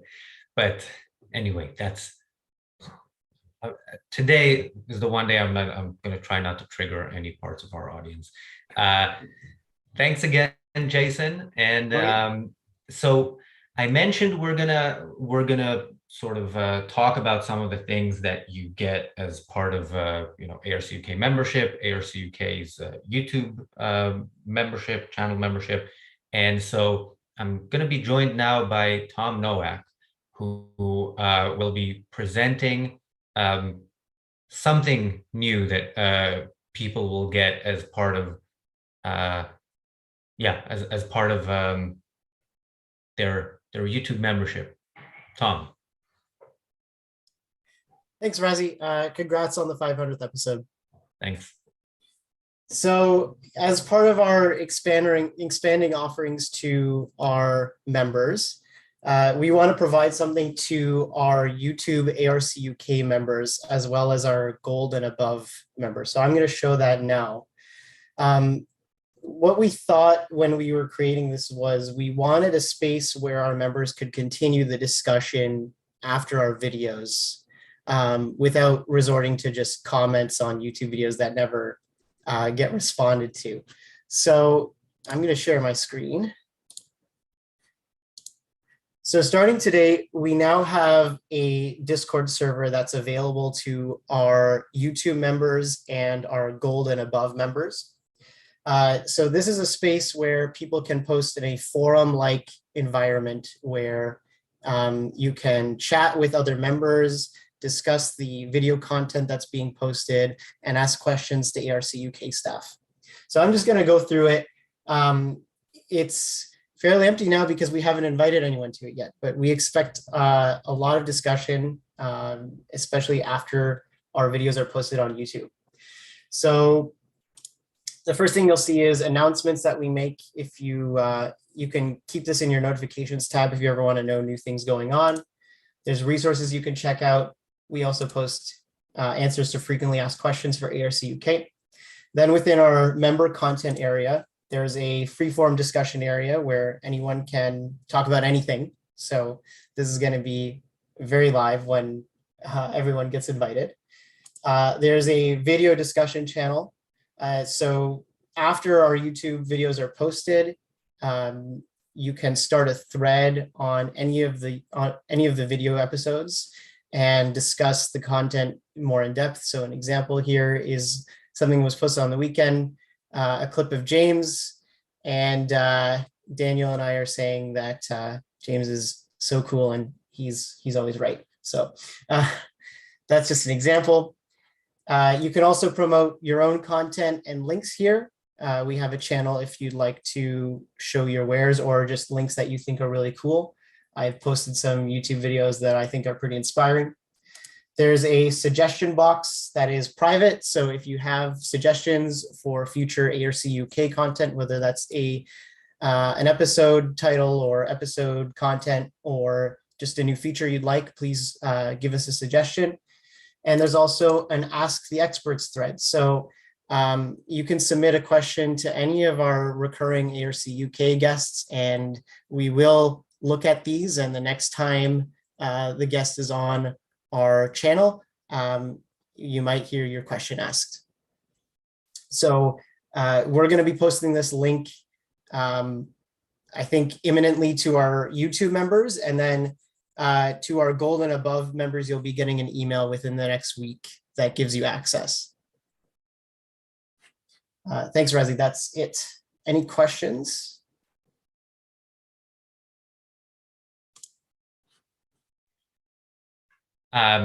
Well, no questions from me, mostly because I will have to figure it out myself, and once I look into it, I will have questions. And oh, people are asking when the invite is coming. So if you are a YouTube member, you should be getting the invite during this show. I think Daniel will be sending them. So Daniel, you can post the link, and if you are a YouTube member, as soon as you are on the server, make sure that you are connected to your YouTube account. We give instructions for that as soon as you join. There's a bot that tells you how to do it.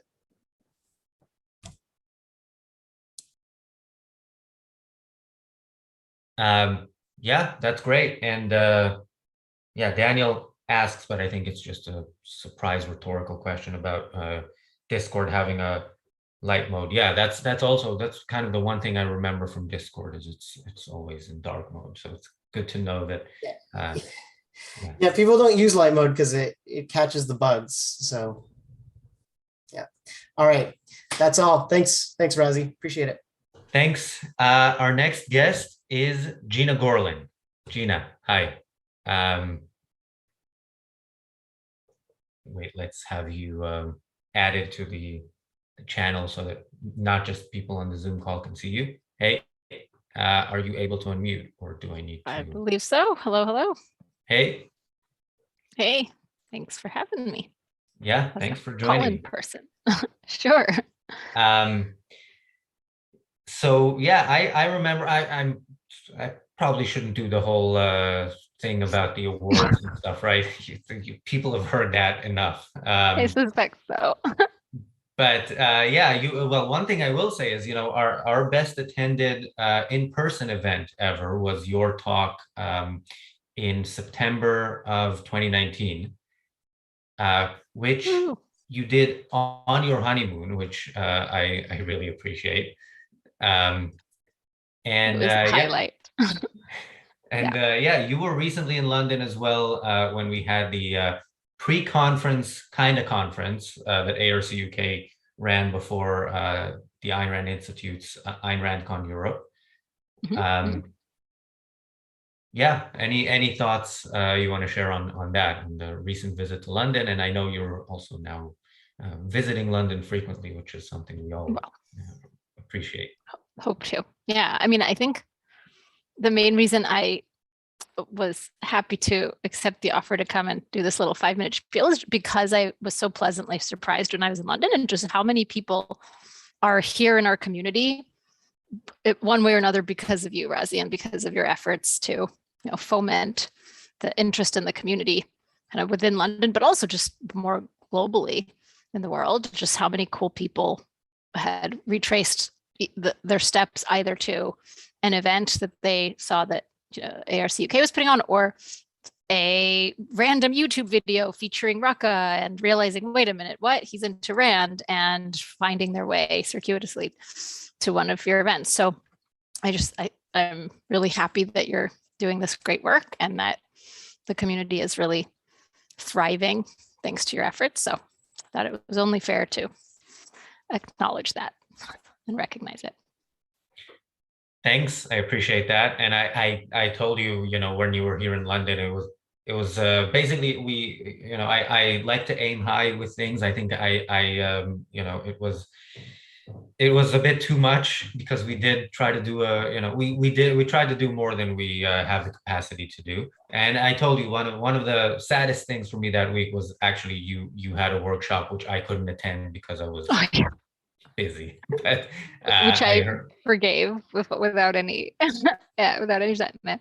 Yeah, but I mean, that I'm a friend of ambition, so I'm all for aiming high and sometimes needing to lick our wounds and learn from our iterations and whatnot. But I think it's worth aiming high in the way that you've been. So thank you. Actually, do you want to tell us a little bit about that, because you are working with entrepreneurs now, and that is actually you have a podcast about this, so I publicly that you're working with an organization in London. Yeah. You want to tell us? Oh, I see. Okay, sure. I mean, I'm happy for you to do my promotion for me for free. But yes, sure. So I have been specializing more and more in founder psychology, more broadly the psychology of ambitious innovators, creatives, but founders turn out to be a great exemplar for that kind of person and those kinds of challenges. And so partially that's meant partnering with this startup incubator, startup accelerator in Europe, actually London based. That's why I keep finding my way to London. It's called Entrepreneur First. And I've coached well over 100 early stage founders through their program, and now telling some of the stories of that work with the founders themselves as guests on this podcast called The Founder's Mindset, that's co-hosted by me and Alice Benting, who's one of the co-founders of Entrepreneur First. We've had a blast together. We've learned a lot from each other. The podcast is getting better in season 2. So in case you do give it a listen. I'm proud of season 1, but I'm also very excited for the various changes that are coming. Again, with aiming high and then learning and iterating. And I also have a blog where I report many of my learnings as I go. So if you haven't subscribed to Building the Builders, which is my Substack focused on the psychological needs of ambitious people, feel free to check it out. It's genagorlin.substack.com. There, I did some of my own promotion. Yeah, and the podcast, I told you after the first 2 episodes that I listened to 3 of the first 2 episodes because I listened to the first one twice, and I think I listened to the second one twice. It's a great podcast. I recommend it. And yeah, thanks again, Gena. My pleasure, and thank you for all you're doing, and thanks everyone for being part of it. Thanks. And okay, I want to address some of the so I will get to the super chats. There are many of them, and I want to thank the super chatters. I also want to address so people are saying they're added to the Discord, so that's good. If you are a YouTube member, you will be added to that Discord, and you can discuss each show, each video that we have on the channel. And the questions about the Razi emoji, we have 31 YouTube members, or 32 actually I think now with Bonnie. Is that Daniel, is that right? Are we at 32? Yes, it's 32 now, and at 40 we'll get another emoji. All right, you know what? So if we get to 40 YouTube members by the end of the show, Daniel, you have my approval. You can use my WhatsApp profile picture and create an emoji, a Razi emoji from that. Otherwise, it may never happen. So Jonathan Hoenig is joining us, and well, he was joining us, and then I said his name, and then he ran away. So, but looks like he's back. But he's not unmuted. Okay, you are still muted. Congratulations, Razi, on your 300th episode. Here's to 100 more. I'm so delighted to be part of the Ayn Rand Center UK, all that you've done in building this tremendous community. Now, it's just still inside England right now. Have you ever thought about going outside jolly old England, maybe reaching across the border, talking to people in the US, for example? Actually, we are not the US yet, but we are working on stuff which we don't want to talk about publicly yet. But yeah, when lockdowns happened, we became UK in name only.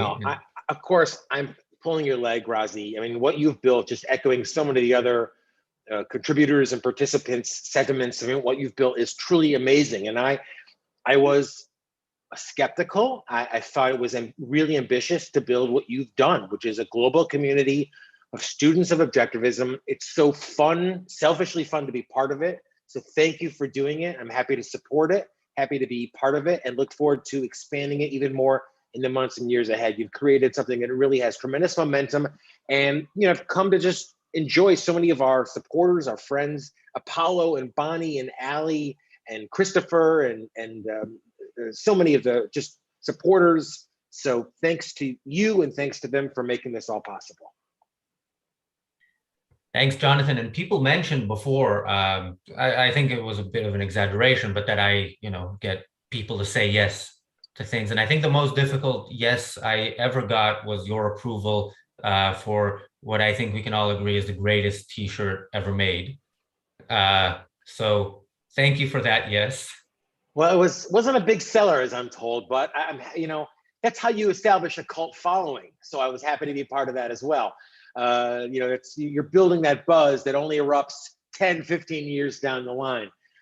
But truly, Razi, look, what you're doing to kind of raise awareness of Rand. And I think Shoshana, who, look, to say you've brought out the big stars is an understatement. Shoshana mentioned that, you've inspired people, Gena as well, though, through very interesting circuitous ways to pick up Ayn Rand. And, I think it's awesome because all of your stars are from different walks of life, and objectivism is about people living on Earth, and all of us are from different walks of life. So the fact that you've brought so many people into having an interest in Ayn Rand, and maybe some of them are objectivists and some of them are just interested in the stories and want to learn more about it. I mean, you offer something for everyone, and that's just great that you've been such a facilitator of people learning about Ayn Rand. And look, as I've said, am I an evangelist? I don't know. I just feel like Rand has made my life a hell of a lot better. The more I learn about her, the more I'm able to integrate these ideas. It makes my life more profitable, to put it in terms that I'm more, familiar with. So keep it up to you and to your gallery of objectivist stars, and to our audience who are stars themselves. Like, we thank you. You're keeping Razi on the air and keeping us on the air. So here's to 500 more and with bigger, better audiences and more to come. Thanks, Jonathan. And Jonathan, if you want to stick around and talk to our next guest. So I said we will be meeting some of the behind the scenes team. Shruti is going to join us now. Now, we talk about what we do on YouTube, but I think everybody here who is following us on social media has seen the image quotes that we post regularly on all of social media. We talk about how many views we get and so on. These image quotes in the I think nearly 2 years that we've been posting them have gotten more than 3 million impressions. People, they get shared, they get they get traction, and they are actually Rand's own words. So we do our best to understand Rand's ideas, but these image quotes are a way of promoting Rand's ideas, or at least getting people interested enough. And then we have heard from people who said that they got, we will hear soon from Maryallene, and she has mentioned this. We've heard people who read Rand because of those image quotes. So hey, Shruti. Hi, thanks for having me. Yeah, thanks for joining. So the image quotes, actually, let's start with the image quotes. So this is something that I keep hearing from people about. Do you want to tell us anything about how you come up with it? Is there some sort of special formula that? Well, I was actually a bit mortified when you asked me to come on to talk about this, because I don't really have any special process that's kind of noteworthy or mentionable in any way. I think I mostly just enjoy figuring out, appropriate symbolism for some of, Ayn Rand's quotes. And I think that's mostly, if I can find, paintings that are kind of free of copyright claims or that can be used, then I like taking that route. But apart from that, I don't really have much of a process. I just enjoy doing this. It's sort of a creative outlet for me, and I enjoy doing that. Shruti, and thank you for all that you do with the network and the channel. How do you go about picking the quotes? Not even putting aside the imagery. I mean, there's so many good, interesting Rand quotes, even short ones, knowing that these kind of have to be tight. Like, where do you go finding the inspiration for what quotes you pick to highlight? Well, I usually would just, I'd either pick up one of her nonfiction books, or what I would usually do if I'm in a pinch is really go to the Ayn Rand lexicon, because that's really the, that's like the mother lode of great Ayn Rand quotes. And so I usually just kind of pick a concept that I'm kind of interested in. Often it's the other way around, where I kind of see a really interesting picture somewhere and I'd like to kind of place a quote to that. And so that's just what I do. And it's, there's a lot of, I don't say pressure, but like there's a lot that comes with taking something that Rand wrote and then putting some imagery to it. And as you said, thinking what is going to be an appropriate way of representing this, at least from my understanding of Miss Rand's words. So that's, there's a lot of responsibility, I think, that comes along with it. But as Razi said, I mean, the efficacy of what you've done is great. And isn't that what's so fun about Rand, is that there's so many hooks, I always say to Razi, there's so many interesting things about Rand that can hook people in and say, boy, I didn't think about this in that way, or geez, that's something that really resonates with me. So there's so much material you have to work with and have done great working with. Thank you. I think I was pretty interested to learn, from Razi, how these quotes actually, kind of impacted other people, or how they found it interesting. Because for me, it was usually just something that I thought would be kind of interesting and shareable, on social media. But it's interesting for me to hear from others how maybe that kind of prompted someone else to pick up the book up, read the essay in like more depth or something like that. So I find that pretty cool. I didn't really see that coming when I started. Yeah, Well, and actually, oh, Jonathan, go ahead. Please, Razi. I was just going to say, when so ARCUK started as a hobby basically, and when I got to the point where I was not only able to pay myself a salary and do this full time, but also to hire people, Shruti was one of the people I hired immediately as soon as I could, and that was over 2 years ago, and I'm very happy with that decision, as I think is everybody who follows us on social media. So yeah, thanks Thank you. again, Shruti. And, thank you so much. Thank you. And briefly, thank you for being with us and all you do. But give our audience a sense of what studying Rand and being interested in objectivism has meant to you in your life and your career, your world.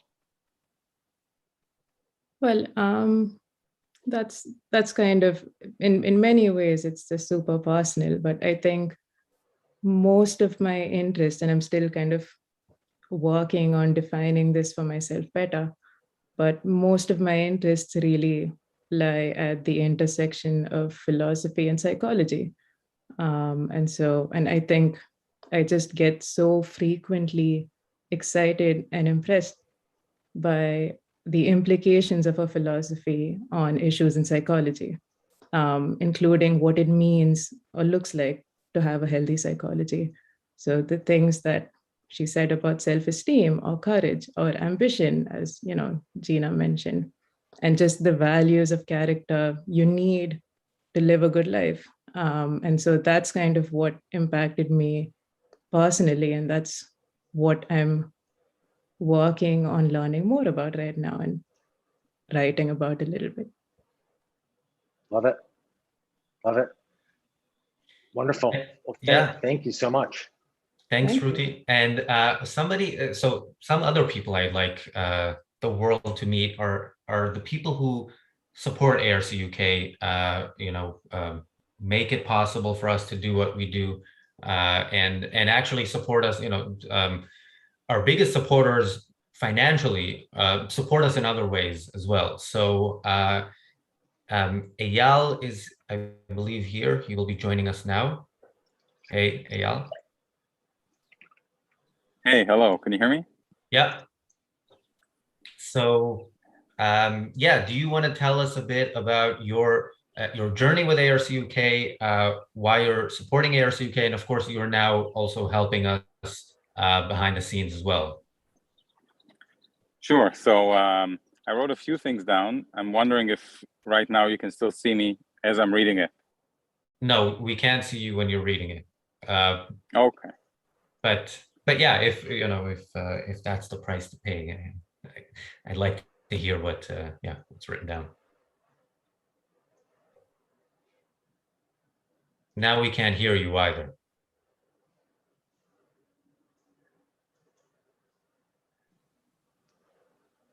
Yeah. So I guess it's all or nothing. Well, now we will be able to hear you. Now you're not muted, but we can't see you. Oh, okay. So anyway, congratulations on the 500th episode. I have to testify that ARC UK has been a source of joy for me for several years now. And I was first introduced to Razi and to ARC UK back in March of 2018. There were some events with Sargon and Raqqa. I found it very cool to hang out with some young people or young in spirit, discussing ideas, seeing this, seeing this whole community, this whole organization take shape. And it just kept growing and growing since then. And then the daily objective came, and we got our daily fix of objectivist students discussing latest events and other topics of interest, providing a fresh perspective in a clever and yet very entertaining way, while always clarifying that we're all students, we're not figures of authority here. Then there are the actual professional intellectuals, and I find the conversation, that mixture of professional intellectuals speaking with students, so that student and teacher interaction, I find it fascinating. I find it helps clarify many issues, and we've all been getting a lot of that thanks to ARC UK. I think it's done masterfully well. There's even disagreement from time to time between the speakers, and people challenge each other in a respectful way. It's also fascinating and honest. And basically, I love all this top of the funnel stuff. And I was kind of thinking, describing it in the following way. I was thinking that ARC UK in many ways concretizes kind of the journey of the spread of objectivism, how it started from Ayn Rand, discovering this philosophy, and Nikos teaching it. And then now we're seeing it reach comedians, actors, financiers, former attorneys, scientists, and basically people from all walks of life, from various interests, from various professions, and all of them basically tackling the way the philosophy hits them, where it meets them in their daily lives, in their professions, in their relationships. And we get to experience all of that. So all of that in ARC UK, and we see them contemplating and be challenged. And so ARC UK makes that happen. And it's just fascinating for me to see. For example, there's TV Talk, where you get to listen to people in show business, discuss some of your favorite shows. Like I love the Mad Men one where you did like an episode per season or per 2 seasons at times. I wish there was like an episode per episode, because that was so much fun for me to see people actually in show business discuss some of my favorite shows. And again, ARC UK makes that happen. And then there are the WhatsApp groups where you can discuss a wide range of topics that interest you, such as art and politics and sports. And you can share some of your passions with groups, and have members of those groups share their passions and views with the group, discussing these topics. It can be at times very enlightening. And then there are the meetups, the study groups, a few of which I was fortunate enough to attend. And as we know, Ayn Rand's essays are a treasure trove of intellectual depth. So no matter how many times you read them, you always notice something new that you didn't notice before. So now, thanks to these meetups, maybe you or someone you know are currently facing a certain dilemma in your personal life that are somehow addressed by these essays, and you didn't notice them before. So maybe you just had an intellectual discussion or argument with someone, and you read something and think, oh man, I could have used that point. It's brilliant. So you keep noticing new things. And by having these meetups, you get to benefit from like a wide range of people confronting and thinking about these topics. And it's incredibly intellectually stimulating. So for anyone who hasn't attended one, it's highly recommended. And then there's the social aspect of it. So usually there's a dinner or some outing after the meetup, and you get to meet people, make friends, broaden your social horizons. And now there's like meetup in Edinburgh and in Cambridge, and more coming up. And again, ARC UK make that happen. And you have shows with top of the line experts in their fields, like HBTV with Harry Binswanger, and Enjoy Parenting with Lisa VanDamme, and the book club with Shoshana Milgram. I mean, these are names that I would hear them talk once a year at OCON. And I think, damn, I'm so fortunate to be able to listen to these people once a year. And thanks to ARC UK, I get to listen to them practically every week. And once again, ARC UK makes that happen. Peak off birthday parties. ARC UK makes that happen. There's so much more. There's the Productivity Hub, the Communication Bootcamp, BroCon. All of these, ARC UK makes that happen. So in addition to all that, Razi and the team come up with fresh, unexpected new ideas, and they find more ways to expand the community and engage with the community. So I basically, having said all that, I consider ARC UK a gift from objectivist heaven. And what's even more amazing is that Razi and the team do this on a very, very tight, modest budget. So one can only imagine what you could do with a bigger one. So I think everyone should reevaluate their current donation level. If you're not donating at all, what are you waiting for? Unless you really, really can't. And if you're already a donor, please ask yourself, as a testament of dedication to your own values, can't you at the very least donate one tier higher? I think they deserve it. I think your values deserve it. Help Razi make all this happen. Thank you. Thanks, Eyal. I've said to you and to many people that fundraising is not my strong suit, but I think if you basically we can have that recording and start sending it to potential donors and sponsors, because that was great. And maybe in the fundraising pitch we'll cut out the part about Mad Men, because I was on those episodes and I somehow wasn't canceled by the objectivist movement after they appeared, but maybe that's just because not everybody saw that. But the rest of it, that was beautiful. Thanks. Thank you for all that you do.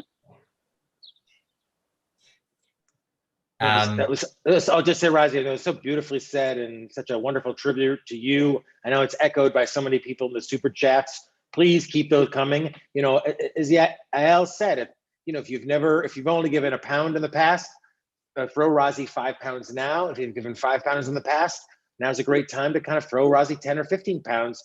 Get on the board early on in 501st episode. But I see Shoshana Milgram in our super chat or in our backstage here, and she's been on the program already, Razi. And as I've said, what you've created, in my understanding of objectivism, is probably only similar in the 60s and 70s, when there was all those salons with Rand or all that were happening in New York at the time. And you've created that now on a global scale with people, as he said, disagreeing sometimes, agreeing sometimes, learning, arguing, bringing their own interests and passions into this mix, and kind of making it, as Apollo alluded to in the chat, really a philosophy for living on Earth. And that's what you're doing and facilitating for thousands of people around the globe. So thanks to you, thanks to our super chatters and our supporters, and for keeping the shit not just rolling, but keeping it soaring higher and higher. Thanks, Jonathan. And our next guest, we've had big names on this show, and we have another one coming up. So Greg Salmieri is our next guest. Greg, in 2020, you were scheduled to come to London. We were about to launch this, these weekly debates, discussions between objectivist intellectuals and non-objectivists, and you were scheduled to be here in April. I believe, I'm not actually certain, but were you scheduled to do something with Douglas Murray? No, I don't remember. I remember I was coming out there. I remembered we discussed whether it would be with Douglas Murray or not, and I don't remember where we landed. Probably it was, but I think we might have still been sorting out the details. But anyway, I remember that. I remember us having a phone call talking, like, is it possible we'll still be able to do it when will things be opened back up? And, none of us knowing quite how long the freeze would be for. So, and I haven't been out of the country since, so I'm really looking forward to when we can get back to England. You and I talked the last summer, I think, or whenever it was, about the possibility of my coming out this March, and for a while it looked like that would happen, but then Omicron and Delta, and it looked like it wasn't going to make sense, and then ARC UK was anyway, ARI had a conference out there, and I wasn't didn't work out for me to come for that. But I'm really looking forward to getting back into the rest of the world, and particularly back to London. I love it there, and I love the events you put together. Thanks. And yeah, I mean, so you have been on the channel a few times. We've spoken about, you being on the channel, more frequently, and hopefully, that'll happen. You were also on, I believe, the only ever episode of the Daily Objective on a Saturday. That was with me and Raka. That was when Amazon tweeted something to Elizabeth Warren in reply to something she said, which was Oh yeah, I remember that. I don't know about what Amazon hasn't been tweeting stuff so much, but I've noticed Bezos has been saying some really good things on Twitter recently, which is really striking to hear or see, I guess. And he's someone I've long admired for just everything Amazon's done, and to see him standing up on the right side of some issues in important ways has been really striking. Particularly, he said something about Biden had tweeted something about inflation, and he had a quote about, is the disinformation committee going to look into this, or it should, which combines, getting right that what Biden's saying about inflation isn't true with striking back against the idea of this disinformation squad or whatever it is that Biden's forming. So I was really pleased to see both of those together in one tweet from Bezos, one of the most unjustly maligned people and greatest benefactors of mankind alive today. Greg, let me just echo Razi in thanking you for your contributions to the channel. And, I'll just throw it out there. What about kind of a live blues performance, scene, something, kind of a late night with Greg, with like a blues, people don't know Greg is an accomplished, obviously, philosopher and professor, but also a tremendous blues musician as well, musician and blues musician. So, maybe some live music programming could be in ARC UK's future with you at the helm. I don't know. That doesn't seem quite right to me. It seems like there's stuff of me playing music online you can find. I'm happy to jam at a conference and hang out with people. But if I'm going to put out content on this channel, I'd rather it be about philosophy, and I'd rather do the music stuff elsewhere. Maybe incidentally, occasionally, I can strum up. Well, and it's a great way of echoing. People who often don't know anything about Rand. All they know from Rand is this kind of angry-looking woman with a cigarette, and then they realize that people not only who are interested in Rand, who are experts in Rand, have all these fascinating interests, and they're interested in music and politics and children and all this. They have these wonderful full lives. So, you're a great inspiration and someone I point to for that writ large, and written some great books as well. So continue being part of what I've got my Rubber Soul shirt on, so I'm doing something to promote some music that's outside of not too countercultural anymore, I'm afraid. So let's see, what are we, I didn't really come prepared with anything in particular to say, but I'm always, I'm happy to come on this channel when there's an occasion for it. I'm really glad there's an organization apart from ARI. I'm a big supporter of ARI, of course, but that's a kind of more grassroots community up, having different sorts of programming, pitching itself as kind of people studying objectivism from different points of view, different students of it, sharing their thoughts and having reading groups and discussions. I think it's important that there be an outlet like that, and a place where it creates a kind of space for experimentation and for different voices to come to the fore. That's something I've always wanted to see and have been happy to see. And I'm also really happy in particular that it's coming out of London. I think I said this the last time I was on one of these telethon-like shows for ARC UK, but I used to, get these requests, will you, speak in Georgia? Can we have something in this place or that? I mean, the country, Georgia. We'll go on a speaking tour. Can you, show up in this bit of Germany or whatever? And I was happy to do it, but I really think, why is there nothing going on in London? I mean, London's this awesome city. It's a hub of commerce. It's history. They speak English there. why is there no objectivist activity in London? I want to go to London. I'm going to be in London anyway. Is there a place I can give a talk? And there was, this little meetup at a pub, the Ayn Rand meetup group, which was always cool when I would go to it, and there would, be 5 or 6 people, a dozen people, always interesting people, interesting conversations. But that was sort of all there was until Razi took it over, and suddenly, there's so much programming. There'd be, well, why don't we rent a theater and have a debate with this one or that one? So I've just always been impressed by the kind of energy and entrepreneurship and making something happen in London, where I've long wanted to see something happening for lots of reasons, including that I like being in London. Thanks, Greg. I really appreciate that. And we like it when you're in London as well. So let's make that happen soon. Now, our next guest. So I was, by the way, I mentioned this, the Saturday episode, the one time we did a Saturday episode. One of the reasons we did a Saturday episode was this Amazon tweet was, I think it was on a Friday. And we thought we'd do the show on the Monday. And I was looking at Twitter, and I remember Don Watkins saying something like, maybe this is some social media manager who's going to get fired over this. And I thought, okay, well, we need to thank, we need to thank Amazon, immediately and do a Saturday episode. So yeah, I also, I try not to engage in false advertising, but I think the false advertising from the beginning of the show is actually the good kind. I said, Don Watkins is not going to be here, but he actually is. So our next guest is Don Watkins. Hey, Don. Hey, Razi. I'm happy to be here. How's it going? Good. I ended up with more free time in my schedule, and you guys went longer than you promised. So I was able to make things work out.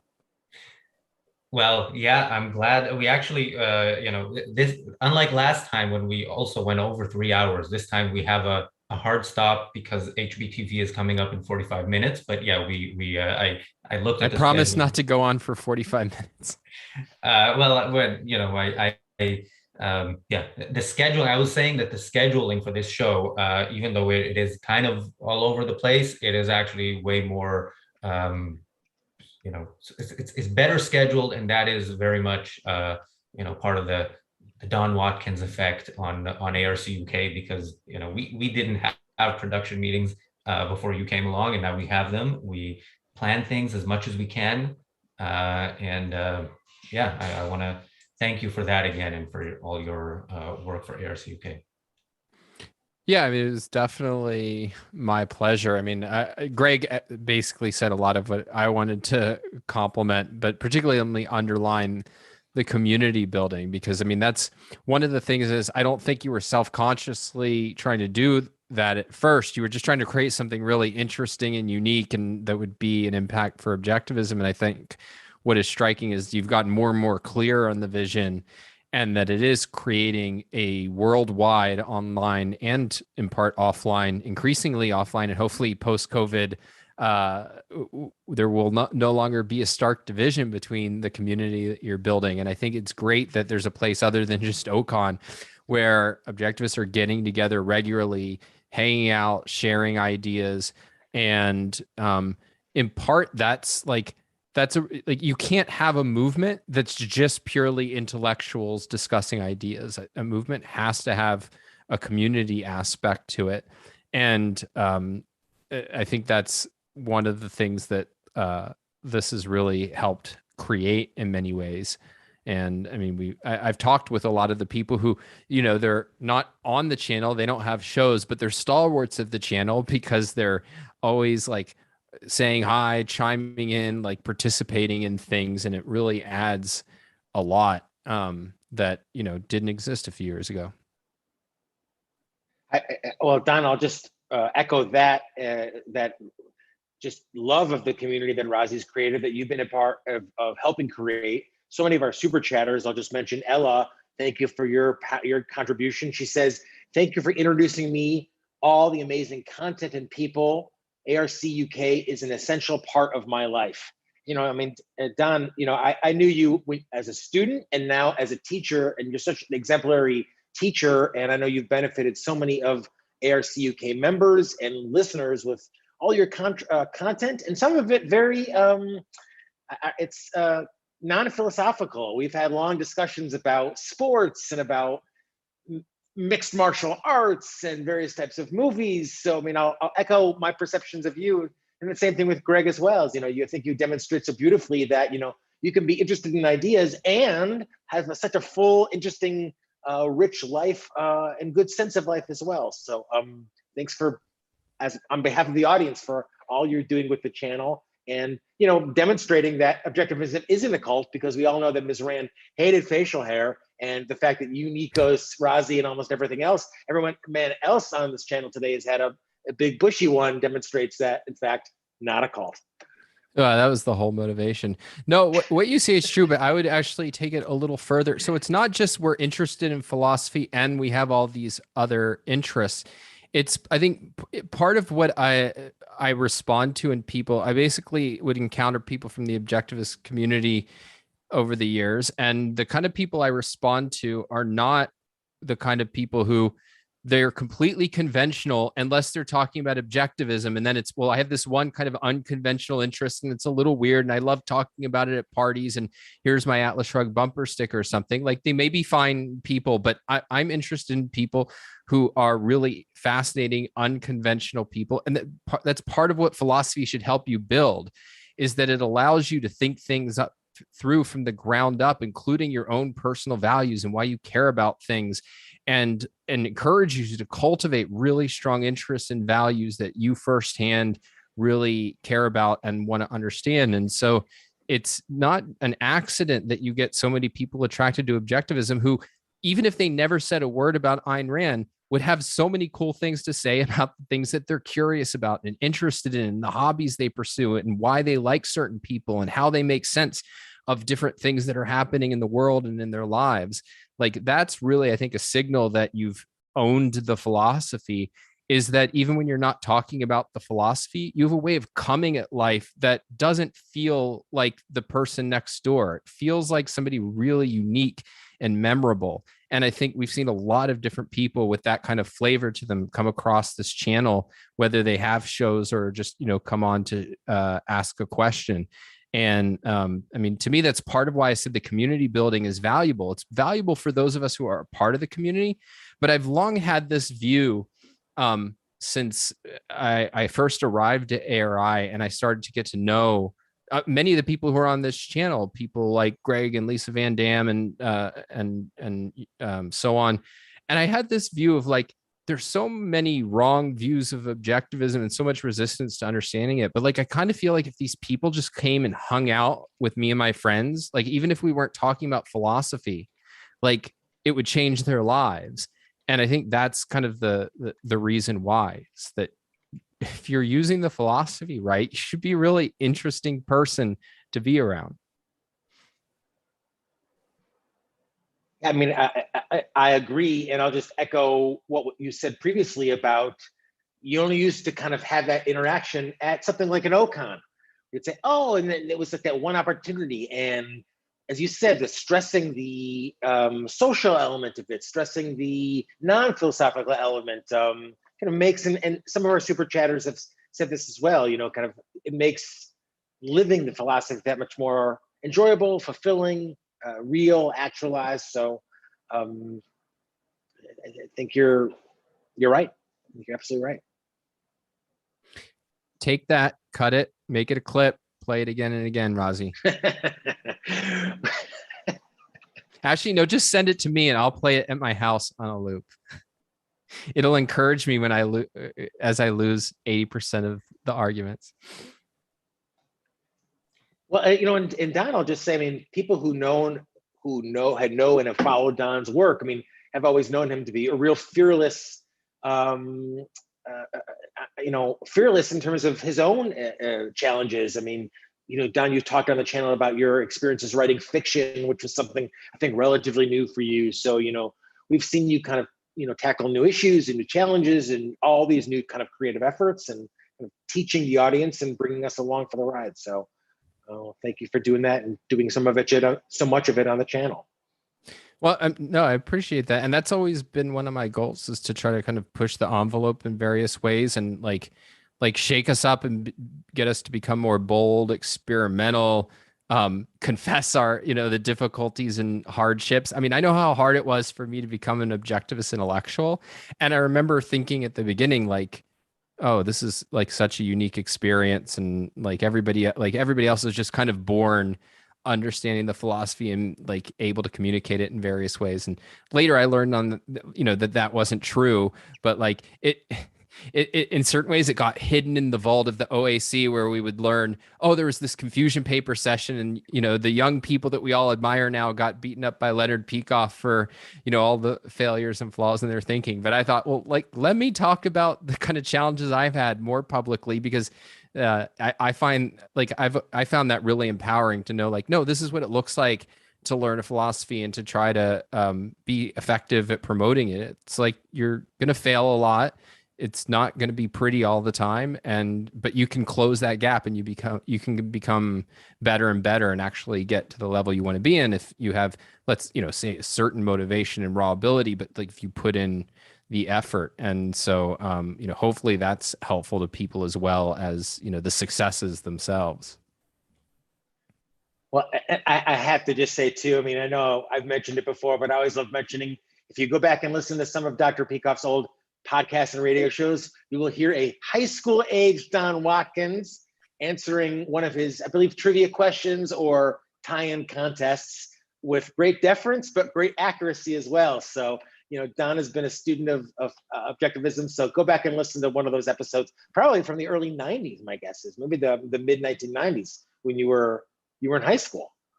Yeah, no, that was the one that people have found, which I don't object to them finding. There's at least one I called in that I think I talked about once on the channel, but I hope nobody ever finds. But in any case, the one that most people found is when I won the tie-in contest. And I forget what the three things are that Leonard Peikoff wanted somebody to come up with, what was the fundamental integrating thing. And I was like something like that. It was, hatred of the good for being the good, or something like that. And he goes, because I got it very fast, and he says, okay, are you an objectivist eminence? And I said, I'm 15 or 16 or whatever. He goes, okay. And like, you got a kick out of that. You're a high school kid. We're learning along as students with you too. So thanks, Don. Thanks. Great. Always great to see you, and our audience are big fans. Yep. Well, I'm a big fan of the channel, so good to be here.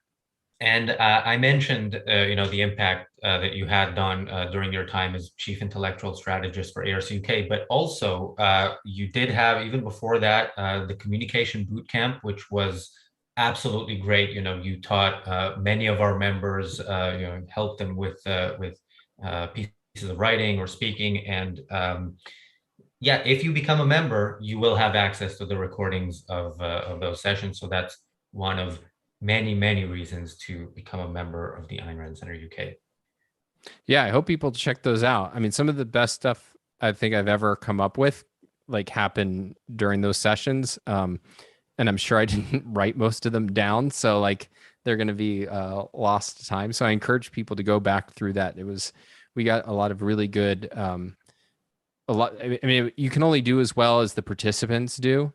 And we had a lot of courageous participants who were willing to, put themselves out there, write, speak, and get critical feedback. And that's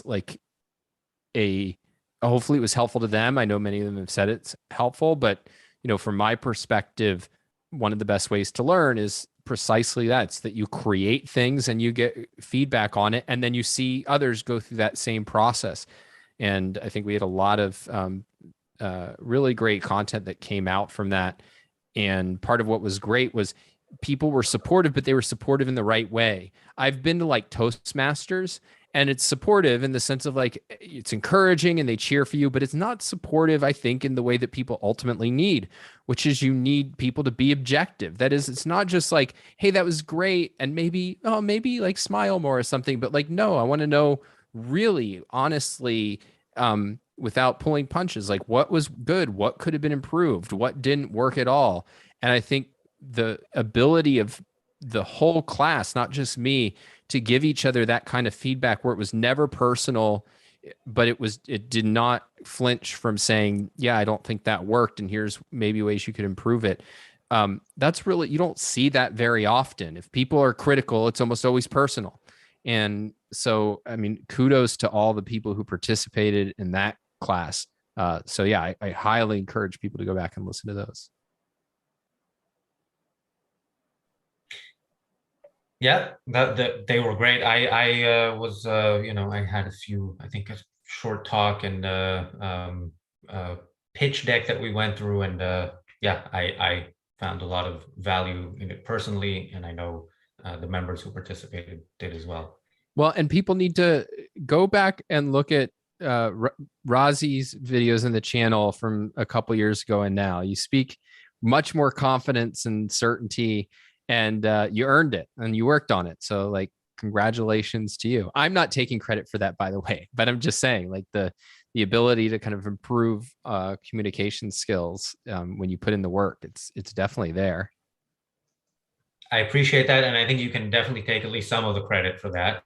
And as you know, even before you were working with ARCUK, when you had those videos you were putting on YouTube back in the spring of 2020, I basically, everything we did was, I stole your ideas from there. So. Well, that's all right. As I've told you definitely privately, I don't know if I've said this publicly, like, the thing I loved most about ARCUK was, at that time, I had like all these visions for the kind of content that needed to exist online in an accessible form. And then you went and created a lot of the stuff that I thought needed to exist. And I was like, oh my gosh, this saved me so much time and trouble. Like, this is awesome. And like, that was, one of my biggest mentors is my friend Alex Epstein, who I don't know if he's ever been in the channel, but we've certainly talked to him from time to time. But he always said, of like, his ideal was he wanted, another him to like edit him for him, and, to write the books that he wanted to see written, but didn't want to have to write. And it credited me with kind of filling that role. And so like, I share a similar thing of, man, the more that I can like delegate all of the stuff that I'm not going to be able to get to other people in the universe, the better. Well, it's very much appreciated, and thanks again for joining us. So, Jonathan, I know you need to go soon. Do you have a couple more minutes? Because I want basically I want you to meet the next guest, although you've met him before, but. Yeah, well, sure. Bring him in. I'll just quickly echo something that Don said, was that, Razi, Dr. Peikoff needed to move to New York City to learn objectivism from Miss Rand. Even as recently as the 80s, you had to send away for tapes. You had to go to try to find people, but you've made this so easily accessible to people all over the world, bringing experts like Shoshana and Lee and James Valliant and Greg Salmieri and Robert and Amy, and so many interesting perspectives on objectivism, stuff you had to be in New York, you had to be really actively or expensively working to pursue. So you've made that accessible to everyone. So thank you, Sutherland, for that very generous contribution. 200 pounds, let's see another 200 pounds, but it's people like Sutherland who are keeping you on the air, keeping this momentum growing and doing it. I think getting a great value in the process. I mean, you get to have a one-on-one basically through the ARCUK with Harry Binswanger. I mean, he was a student of Miss Rand. So there's other opportunities like that. So thank you, Sutherland. Thank you, all the contributors. Become a member and keep doing what you're doing. Let's bring in the next guest. Yeah, thanks, Sutherland, for that. And Sutherland is one of our biggest supporters, as is our next guest. By the way, we still have a bunch of people, including, I think, at least, is it 5 hosts of shows on this channel? Our next guest is Ayman Osman. He's been on a Daily Objective once, but also he is, it's not an exaggeration to say there would not be an ARCUK without him. And that's not just because he is a big supporter financially of ARCUK, but it is also because basically when I met Ayman in 2016, I decided that, this guy has to read Introduction to Objectivist Epistemology, because if he does, the world would be a better place. And we were talking about starting a group of friends who would read the book together or discuss it. And yeah, and then we went to an Ayn Rand meetup in London. We spoke to the organizer, George, and then we started the weekly discussions that are still going on to this day. So Ayman, welcome to the show. Hi everybody. Hey. Yeah, so it's and thank you. Yeah, thank you very much. Yeah, that was back in 2016, mid 2016, and I actually always wondered when we started the meetup. My objective was, or my motivation was simply that I heard of Ayn Rand, I read some of her stuff, and it certainly changed my life trajectory at that point. But I never really went very deep. I never actually knew that there was a philosophy behind it. I just thought this was some intellectual who said some cool things and almost like a motivational speaker to me. And then I met Razi and he introduced me to, well, he said to me, you have to read Introduction to Objectivist Epistemology. Like he said to me, go home right now and read it. I read that, and then I decided I have to read everything that she wrote. And that's how we started the group. And my motivation for the group was simply, I just wanted to, read the essays and have some people to discuss it with. And I always wondered, Razi, if your whole plan was all along to do something like this, because this is kind of gotten out of control. Well, it wasn't the plan, but I'm glad it turned out this way. Yeah, it was basically the original idea was just let's get together and discuss ITOE, and then one thing led to another. We ended up doing it as part of the London Ayn Rand meetup. We ended up. I was in the U.S. that summer. Met Dr. Andrew Bernstein. Said, why don't you? He was teaching in Bulgaria that year, so he came to do a speaking tour that was a week long. Remember, we did 7 events in 7 days, all of them in London, because basically we spent all of our budget on flying him in, and we couldn't afford trains to other places in the UK. And yeah, that was around the time I thought, we can do more than what we had at that point. And yeah, again, you were not just part of the reason for starting it, but you were also a big part of making all that happen with tour Bernstein and the different things we did over the past 6 years. And I still think this is in its infancy. I think we may be doing these. You weren't here when we were talking about how should we do these episodes celebrating ourselves when we're still in the hundreds of views. And my opinion is very much yes, but yeah, there is still a long way to go.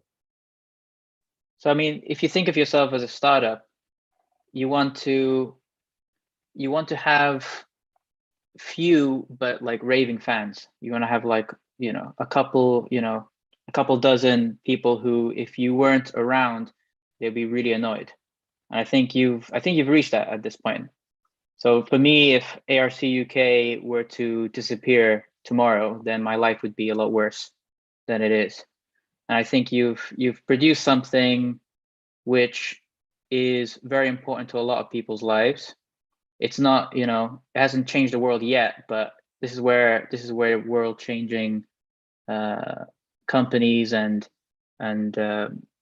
movements start. It starts with a few people who are extremely enthusiastic about it, and who if you can't change a few people's lives, then you're not going to be able to change millions of people's lives. So you need to start there. And I think I think things took off in the last couple of years with the move to online. I think that's been a huge thing, and for me, it definitely helped me through the pandemic. Having all those shows, having a daily thing, having just a variety of shows, it's been quite amazing. So yeah, we've come a long way since the meeting up in a pub on Wednesday to read an essay. Although I really do miss those.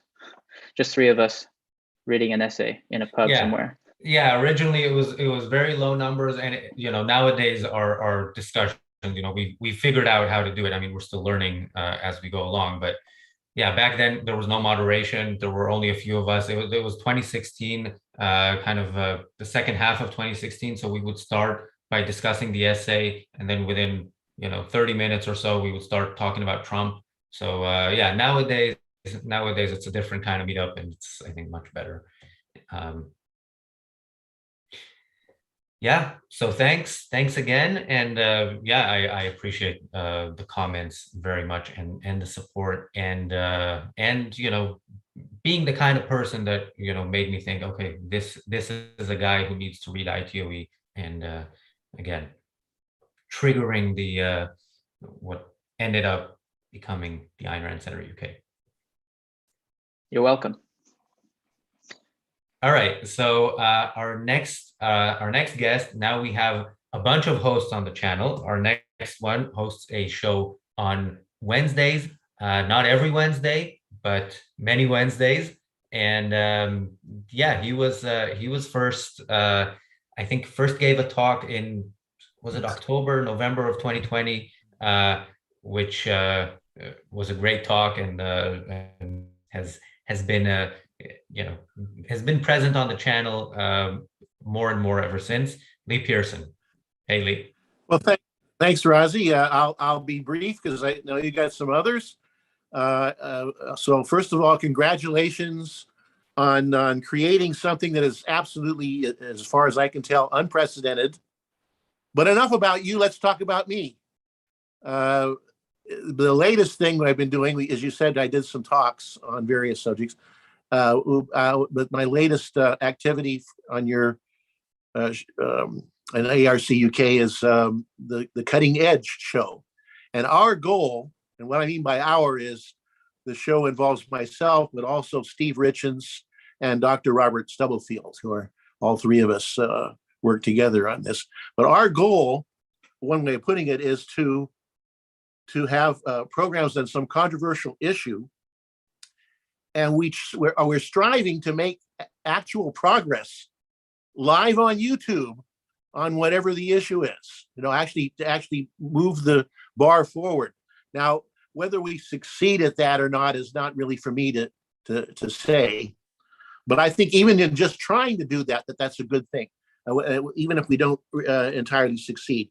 And we try to deal with subjects on the edge of knowledge, where there are controversial aspects like, well, and of course, my own background is in psychology, and I'm interested in, someone else who said this kind of the same thing, in things on the edge between philosophy and psychology. In my case, it's consciousness, introspection, and volition, and perception, I guess, are the main things that concern me. So and the combinations of those things and things. So one of the issues we've talked about a couple of times is volition and perception. There's a lot of controversial stuff there. And as Yaron, I guess, said earlier today, repetition is a good thing, but I aim not for pure repetition. I like spiraling. I guess we should all like spiraling. That is, to come back to something and to deepen it. And I'm willing to go back and deepen further. So we've discussed, for example, volition and perception a couple of times. We'll probably do it some more. I've discussed introspection a couple of times. We'll probably do deepen that some more. And then we do branch out. We had a topic on the rights, the inalienability of rights, our rights inalienable. So it's a political topic. We had another political topic. And then this week, just to end up here, because I think you should be moving on. This week, Wednesday, we've got a great topic. We're going to talk about educating education by making it more conceptual. And I have as my guest, because I like discussion with people that I both disagree and disagree with. I like, both of those things. And we have Ed Thompson, who is in some ways the world's premier educational activist. And he's doing a lot to promote conceptual education. And we're going to discuss that. And it should be good. Anyway, I'll tell you what, I'll stop there because you want to go ahead, right, Razi? Got other things to do. Well, I do appreciate that, and yeah, I mean, I think the first talk you gave back in 2020 was about introspection. That's one of the things I love about, we talk about how we're students of objectivism, and we do the daily objective, which is as was mentioned, is very much a top of the funnel kind of project, even though we do, deep dives into different topics. But yeah, somebody once, somebody actually who used to work for ARCUK referred to our YouTube channel as the Netflix of objectivism, which I like. Yeah, and hopefully we will get to the point where we also have as much content as Netflix. Hey, it's Prime Video too, though. The Prime Video of objectivism. Actually, that does sound better. Yeah, and I think quality wise we are better, if I may say so myself. So thanks, Lee. Very good. Thanks, Razi. So next, and when we talk about how we are where we are, and we wouldn't be able to be here if it weren't for several people. I think that's very much the case with my next guest, James Valliant. James has now 2 shows on the channel, plus a members only discussion group, which, by the way, it's a members only study group on Peikoff's courses, but now we're not doing a course, we're doing the ominous parallels. We only started that last Sunday, so if you become a member now, you can still catch up. You can watch the recordings of the first 2 sessions, and if you're a YouTube member, you can watch the session and then decide to become a full member. So James, thanks for joining. What? Razi, congratulations, sir. My God, 500 episodes. To think, I was just listening to you and Ayman. My gosh, it started with 3 blokes in a pub 5 years ago. Now think about that, and think about where you are now. So you've been thinking, okay, we're only in the hundreds, but you're producing such an incredible variety of programming, and you are creating a worldwide community of people interested in objectivism. It is, now I just want to have a pitch out to everyone listening to us. If you think this is some of the most important work out there, if you think these are important ideas to get out there, I just want to get you to think about the hierarchy of your values and what's really important. And I have to say that, my God, think of all that we've got here. You can listen to Harry Binswanger, Ankar Gate, Greg Salmieri, so you're getting the absolute best in philosophical education on objectivism. Just think about Shoshana and Lisa VanDamme. My gosh, you're going to have 2 experts who've taught, one at the university level, one at the primary, high school level, the Fountainhead, real experts in the literature of this. You're providing all of your customers an invaluable service. Some of the most remarkable stuff out there. I don't know how you talked me into having the guts to have a debate with Harry Binswanger about homosexuality, but we did that. And one of the other things that people say that is amazing, what we are capable of having respectful debate, differences of opinion among ourselves, and to have the world exposed to that is an invaluable thing, an absolute valuable thing. So long as there's an honest debate, it's just an amazing thing to have happen. And to show that kind of discussion, to apply it to real life, the contributions of Don Watkins, my God, what a skilled communicator, and what a skilled communicator about communication. The values that you've been providing are just priceless in my view, absolutely priceless. And I would urge everyone within earshot to consider becoming a regular paid subscriber. The values you get and the values you're always coming up with for people are just astonishing, truly. As the author of The Passion of Ayn Rand's Critics, I want to say something. We're all sadly familiar with the worst, lowest kind of attacks on Ayn Rand that we hear all the time. They're personal, they're ad hominem, they're frequently, in fact, they're almost always false. They're always unfair. And it's not just Ayn Rand, though. It's all of us. It's all of us who advocate Ayn Rand's ideas, who publicly express a sympathy with Ayn Rand's ideas. We are routinely attacked personally. We are cultists. We are constantly adolescent in our thinking. We are unrealistic. We are monsters. We are selfish, cruel people who would step over dead bodies. We get attacked constantly for being fans of Ayn Rand. And by providing this community, by providing this civil discussion, by showing the humanity of us and of our community, you are providing an invaluable service, shattering that, showing the young people of the world that in fact, we are human beings. We are real human beings. We are not the monsters that the media presents us as being. And in that regard, I don't know of any other service that has quite done what you have done in terms of humanizing and connecting the objectivist community to the world.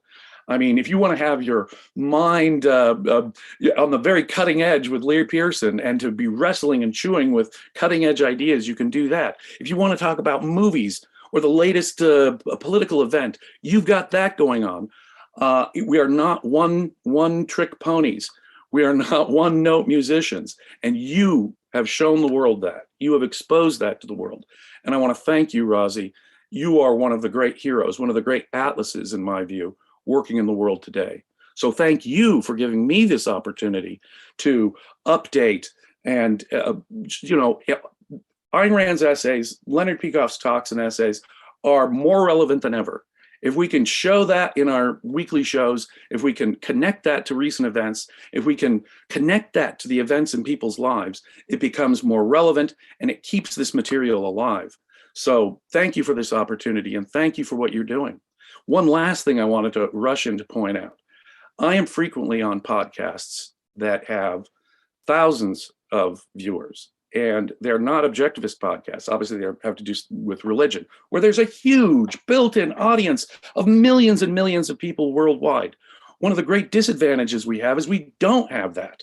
I mean, I'll do an interview and I'll get 80,000, or one I did with Professor Bart Ehrman just the other day that was finally released, 3,000 in one day. That's because they've got this well-established, gigantic audience of people who are interested in religion. You are starting from the ground up. But also look at it this way. We've got the truth on our side. So although we are just a nucleus now, we are the nucleus of something that can grow into something very important. And if history has a future, ladies and gentlemen, it's in growing that audience. It's in growing those who are interested in this set of ideas. So don't be discouraged. Don't be discouraged. We have a tremendous disadvantage. We're up against some cultural inertia that's going to be hard to fight. On the other hand, we've got the truth on our side. At the end of the day, for example, the quotes that you pull out, we say we get millions of hits on. I use those, and there are people who, I have friends across the political spectrum, friends across the religious and philosophical spectrum. They will respond. They will share them. So we are getting somewhere with that. And that, for example, is having a huge impact.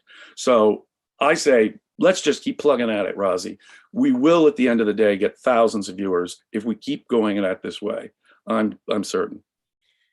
Thanks, James. I really appreciate that. I really appreciate your help in building this. And, I want to say briefly, and I think we will go over time a little bit. I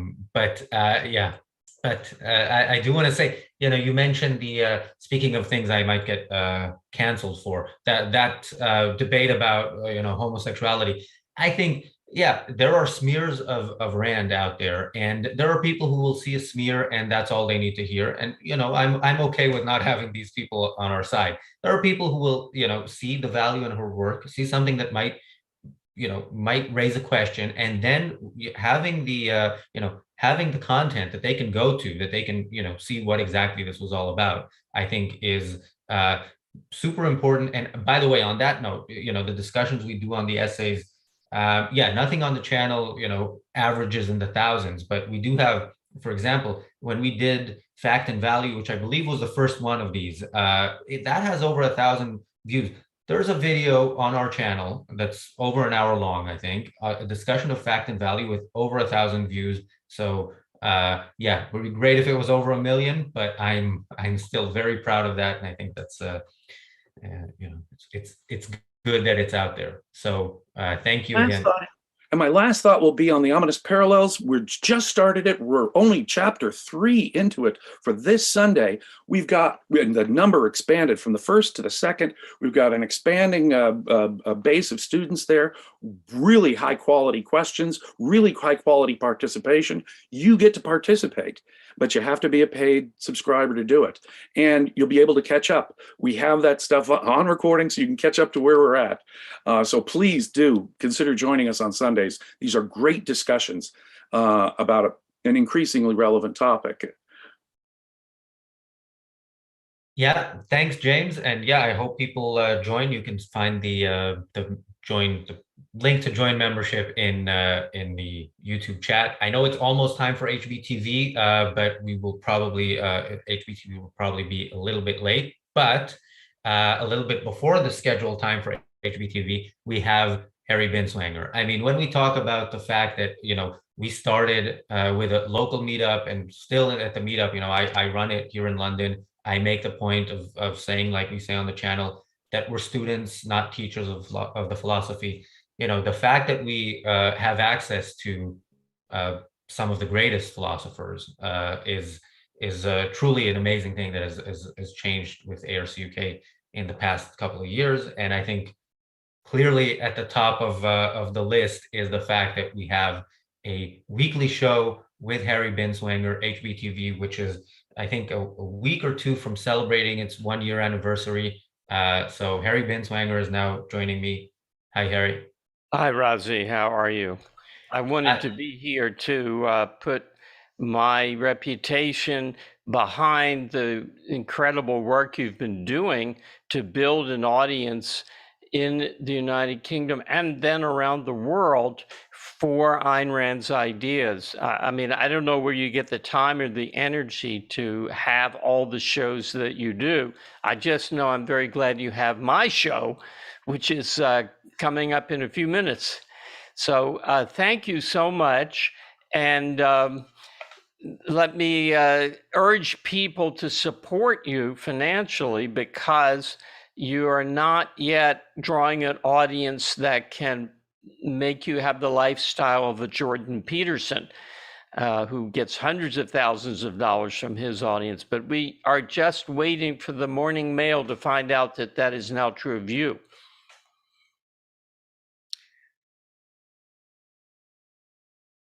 So yeah, well, I don't know if I'll ever get to the Jordan Peterson lifestyle, but you know, we are aiming in you know, in that direction in terms of the audience we reach. And we actually spoke about how, you know, Jordan Peterson reaches an audience that very much needs Rand's ideas, and you know, we did a couple of episodes of HBTV about that. They were again not in the hundreds of thousands yet, but they are some of the better viewed episodes of the show, and I suspect that many of those views came from people looking up Jordan Peterson, which is a very good thing, because yeah, if they hear a better alternative, then that's what we're here for. Well, as objectivists, we admire innovators and entrepreneurs, and you are both. You have created something out of nothing, in contradiction to the objectivist metaphysics. So I salute you for that. And people should contribute financially. I really appreciate that, Harry. Thank you very much for that. And yes, HBTV, I hope everybody, including Harry, forgives me if we are a few minutes late with that show. This is yeah, we originally said we're going to run for 2 hours, but it doesn't look like we can fit everything into 3 hours. But you know, you only have episode 500 once, so I mean, we'll have episode 1000, and we're going to. How many events do you have per week in video events? It depends on the week, because some shows are not every week, but I think it's always more than 10. Right, Daniel? I'm looking at you because you are the actual producer on a day-to-day basis. That's amazing. Yeah. You know, there was the old Nathaniel Branden Institute back in under Ayn Rand's auspices until Branden showed his true colors, and it was shut down. But they had at their peak one event every day. And one of them was a social event. So they had like 6 events per week.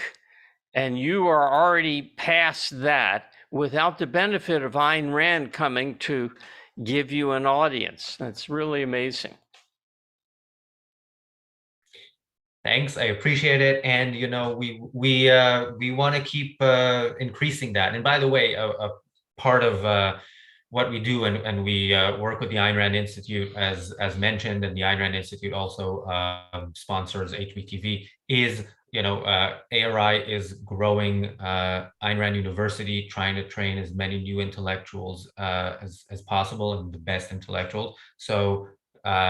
Yeah, in the future, I don't think it's I don't think it's impossible to think we might come to the day where we have 24/7 content. That's still kind of the dream, but yeah, we'll start by increasing the audience for the content we have, and we'll go from there. So thanks, Harry, and we will see you very soon again. For refuting Hume metaphysics, right? That is right.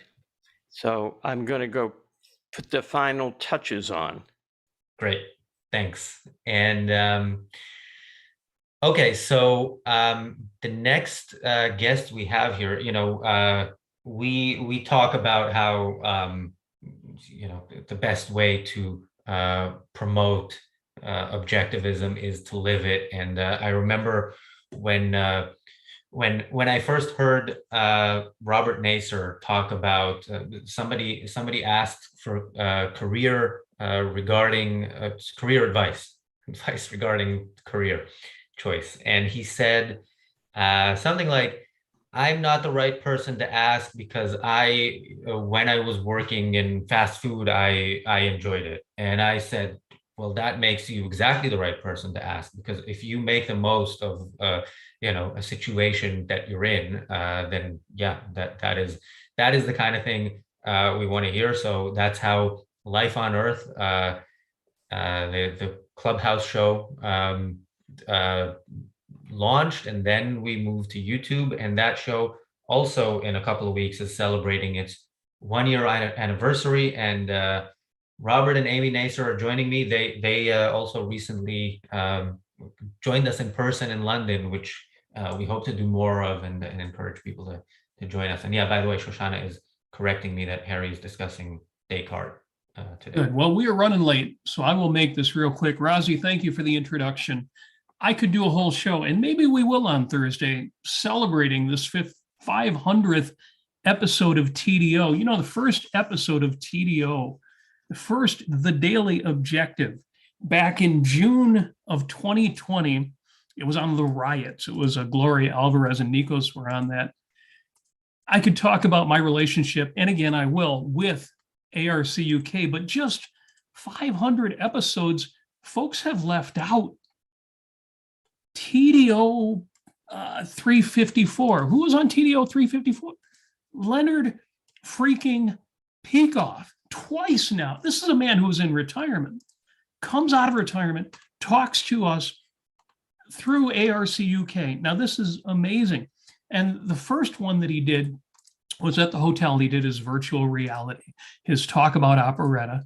Lisa VanDamme worked with him on that. We did a TDO on it afterward, an analysis. And the next one, he's actually on ARCUK. So many of these, there were 4 episodes of the Daily Objective that Amy and I had the pleasure of hosting. TDO has been amazing. And the fact that you've reached 500 episodes, all congratulations to you. If you've seen my Facebook wall, I've got a list of highlights. Again, we may talk about this on Thursday, but go to facebook.com/Robert Nasir. Look through that list. It's easy to think, well, so much of TDO is kind of day-to-day events and they don't really hold up. I'm not that interested in whatever was in the news a year ago. But so many of these do hold up, even the ones that were about the news of the day.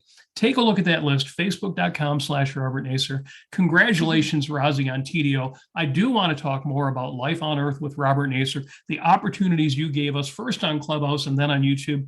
Maybe we'll do that on Thursday because we're running late. Congratulations, Razi. Congratulations to everybody on the channel. And especially thank you so much to everybody in the chat, everybody listening to this for coming on this journey. Razi, it's been amazing. So I'm wearing green for money here. So everybody give till it hurts for ARCUK. Also, I just want to say that you can also support Robert and I at robertnasir.com. We have our show Sunday evening, 6 p.m. Eastern time called 5 Minutes with Robert and Amy Nasir. And it's a bit more of a fun, casual event. But yeah.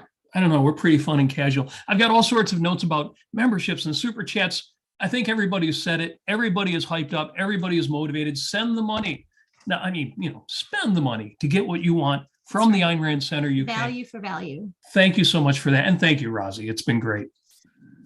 Thanks, Robert and Amy. And yeah, actually something we didn't mention is super thanks, which we now have on the channel. So people who are watching the recording of this, if you made it 3 hours in, then you can thank us by contributing after the fact. And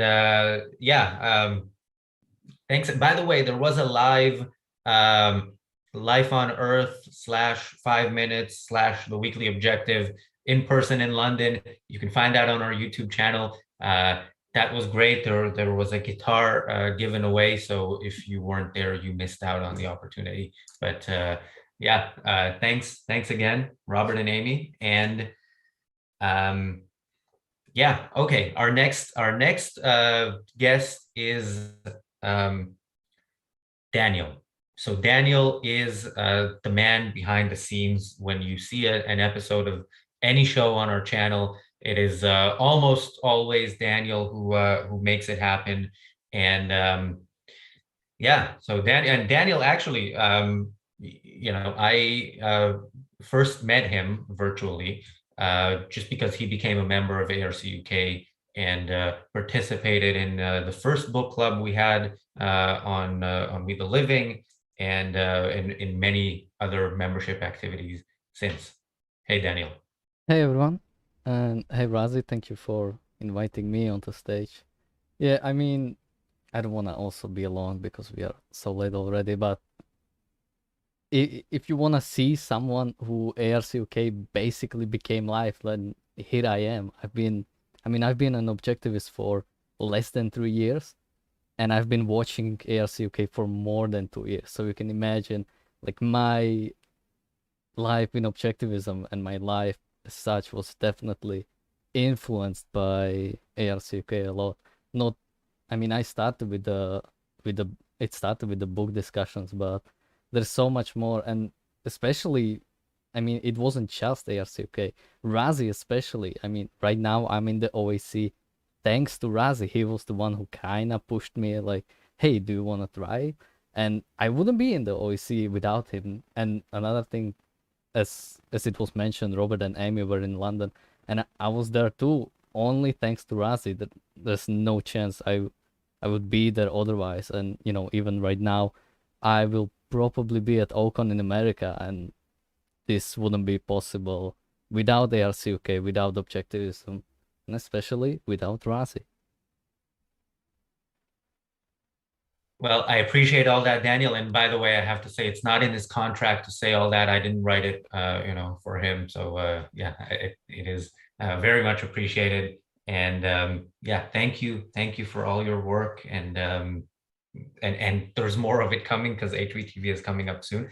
Daniel, before we talk to our last guest tonight, do you want to mention the super chats, because I actually lost most of them by closing the video on my app. Should I read? We're gonna have to pass on reading the super chats themselves, but definitely mention the names. I actually can't pull all of them up. Oh, it also broke for me, so unfortunately I cannot read. So let me thank all our super chatters, and I will thank individually the ones that I can see. By the way, I think we thank Sutherland, but £200 super chat deserves to be thanked twice. And Maryallene, Jonathan, Maryallene super chatted several times, as did Jonathan, as did Dylan, Bonnie, Robert. Who else do we have here? Marvin, and I know there were others. So yeah, thank you to everybody who super chatted today. So Daniel, I know we had a recorded video by Raka for this episode. I suggest that we put it as a instant premiere right after HBTV and have it as its own video. And I think our last guest, last but definitely not least, is the super chat queen herself. I mean, so when we first became monetized on YouTube, I remember thinking, you know, like I was optimistic. Nikos was not so optimistic, and you know, we were saying, okay, people who want to support us will become members, and YouTube was a kind of a lesson, you know, YouTube monetization, a lesson in, you know, people will support us the way they choose to support us. You know, if we limit their options, they will limit the support. And yeah, we saw that. You know, we saw that immediately when we became monetized. Maryallene was one of the first and biggest supporters of our work. We also got to meet in person in London for the conference. So, and Maryallene, you know, you were scheduled to appear much sooner. So I appreciate you waiting, and yeah, welcome to the show. Hi, Razi. No, it's been such a huge value to me. I retired in January of 2020, so I didn't even really know what normal was yet, because then COVID hit, and I've just enjoyed ARCK so much. I remember the time I accidentally super chatted $500 and you were going to give it back to me. And I said, no, just leave it. It's more trouble than it's worth. So that was probably your first $500 super chat. Possibly. I think it was the only $500 super chat. And yeah, I remember that.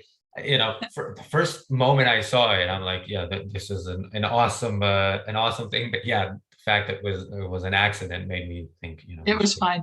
So I had some stuff to say, and I won't because of time, but Eyal said a lot of it. I just want to mention one time I think I super chatted, if you and Nikos would tell me some of the things you disagreed with, and one of you said it would be much quicker to tell you the things that we agree about. And I've always remembered that.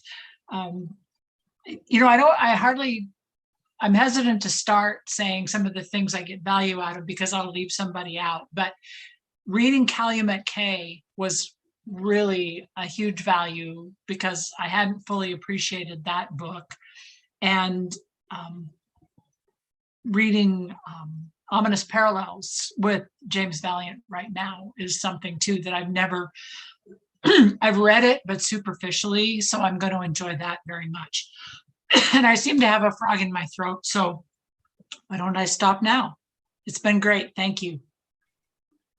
Thank you, Maryallene. And if, you have already left. I was going to say, if you do want to say a few more words, then yeah, you know, we will start HBTV in a few minutes, so we do have time for that. But yeah, I know you are a regular participant in the book club. I'm not, but I plan to be for the Fountainhead group. And I know that Antoine, who is not on the show today, is doing a fantastic job with that, and is, you know. Yeah, he really is. Yes. Okay, this has been terrific. I know it was like herding cats to organize all this. You did a great job, Razi. Thank you. And thank you again to everybody who joined us for this. You know, the Daily Objective started as a 20-minute show that was always running for around 40 minutes. So this 2-hour episode has now gone on for 3 hours and 10 minutes, which is, I think, just about long enough. And it has cut into the normal scheduled time for HBTV. But thank you again to everybody who appeared on the channel, to everybody who's supporting our work, whether it's financially, whether it's just viewing and sharing the shows, and yeah, we have no intention to slow down. So I hope you will continue watching, and see you on HBTV in a few minutes, and tomorrow on the Daily Objective and the Fountainhead Book Club, the official launch of that. So thanks again, everybody, and good night.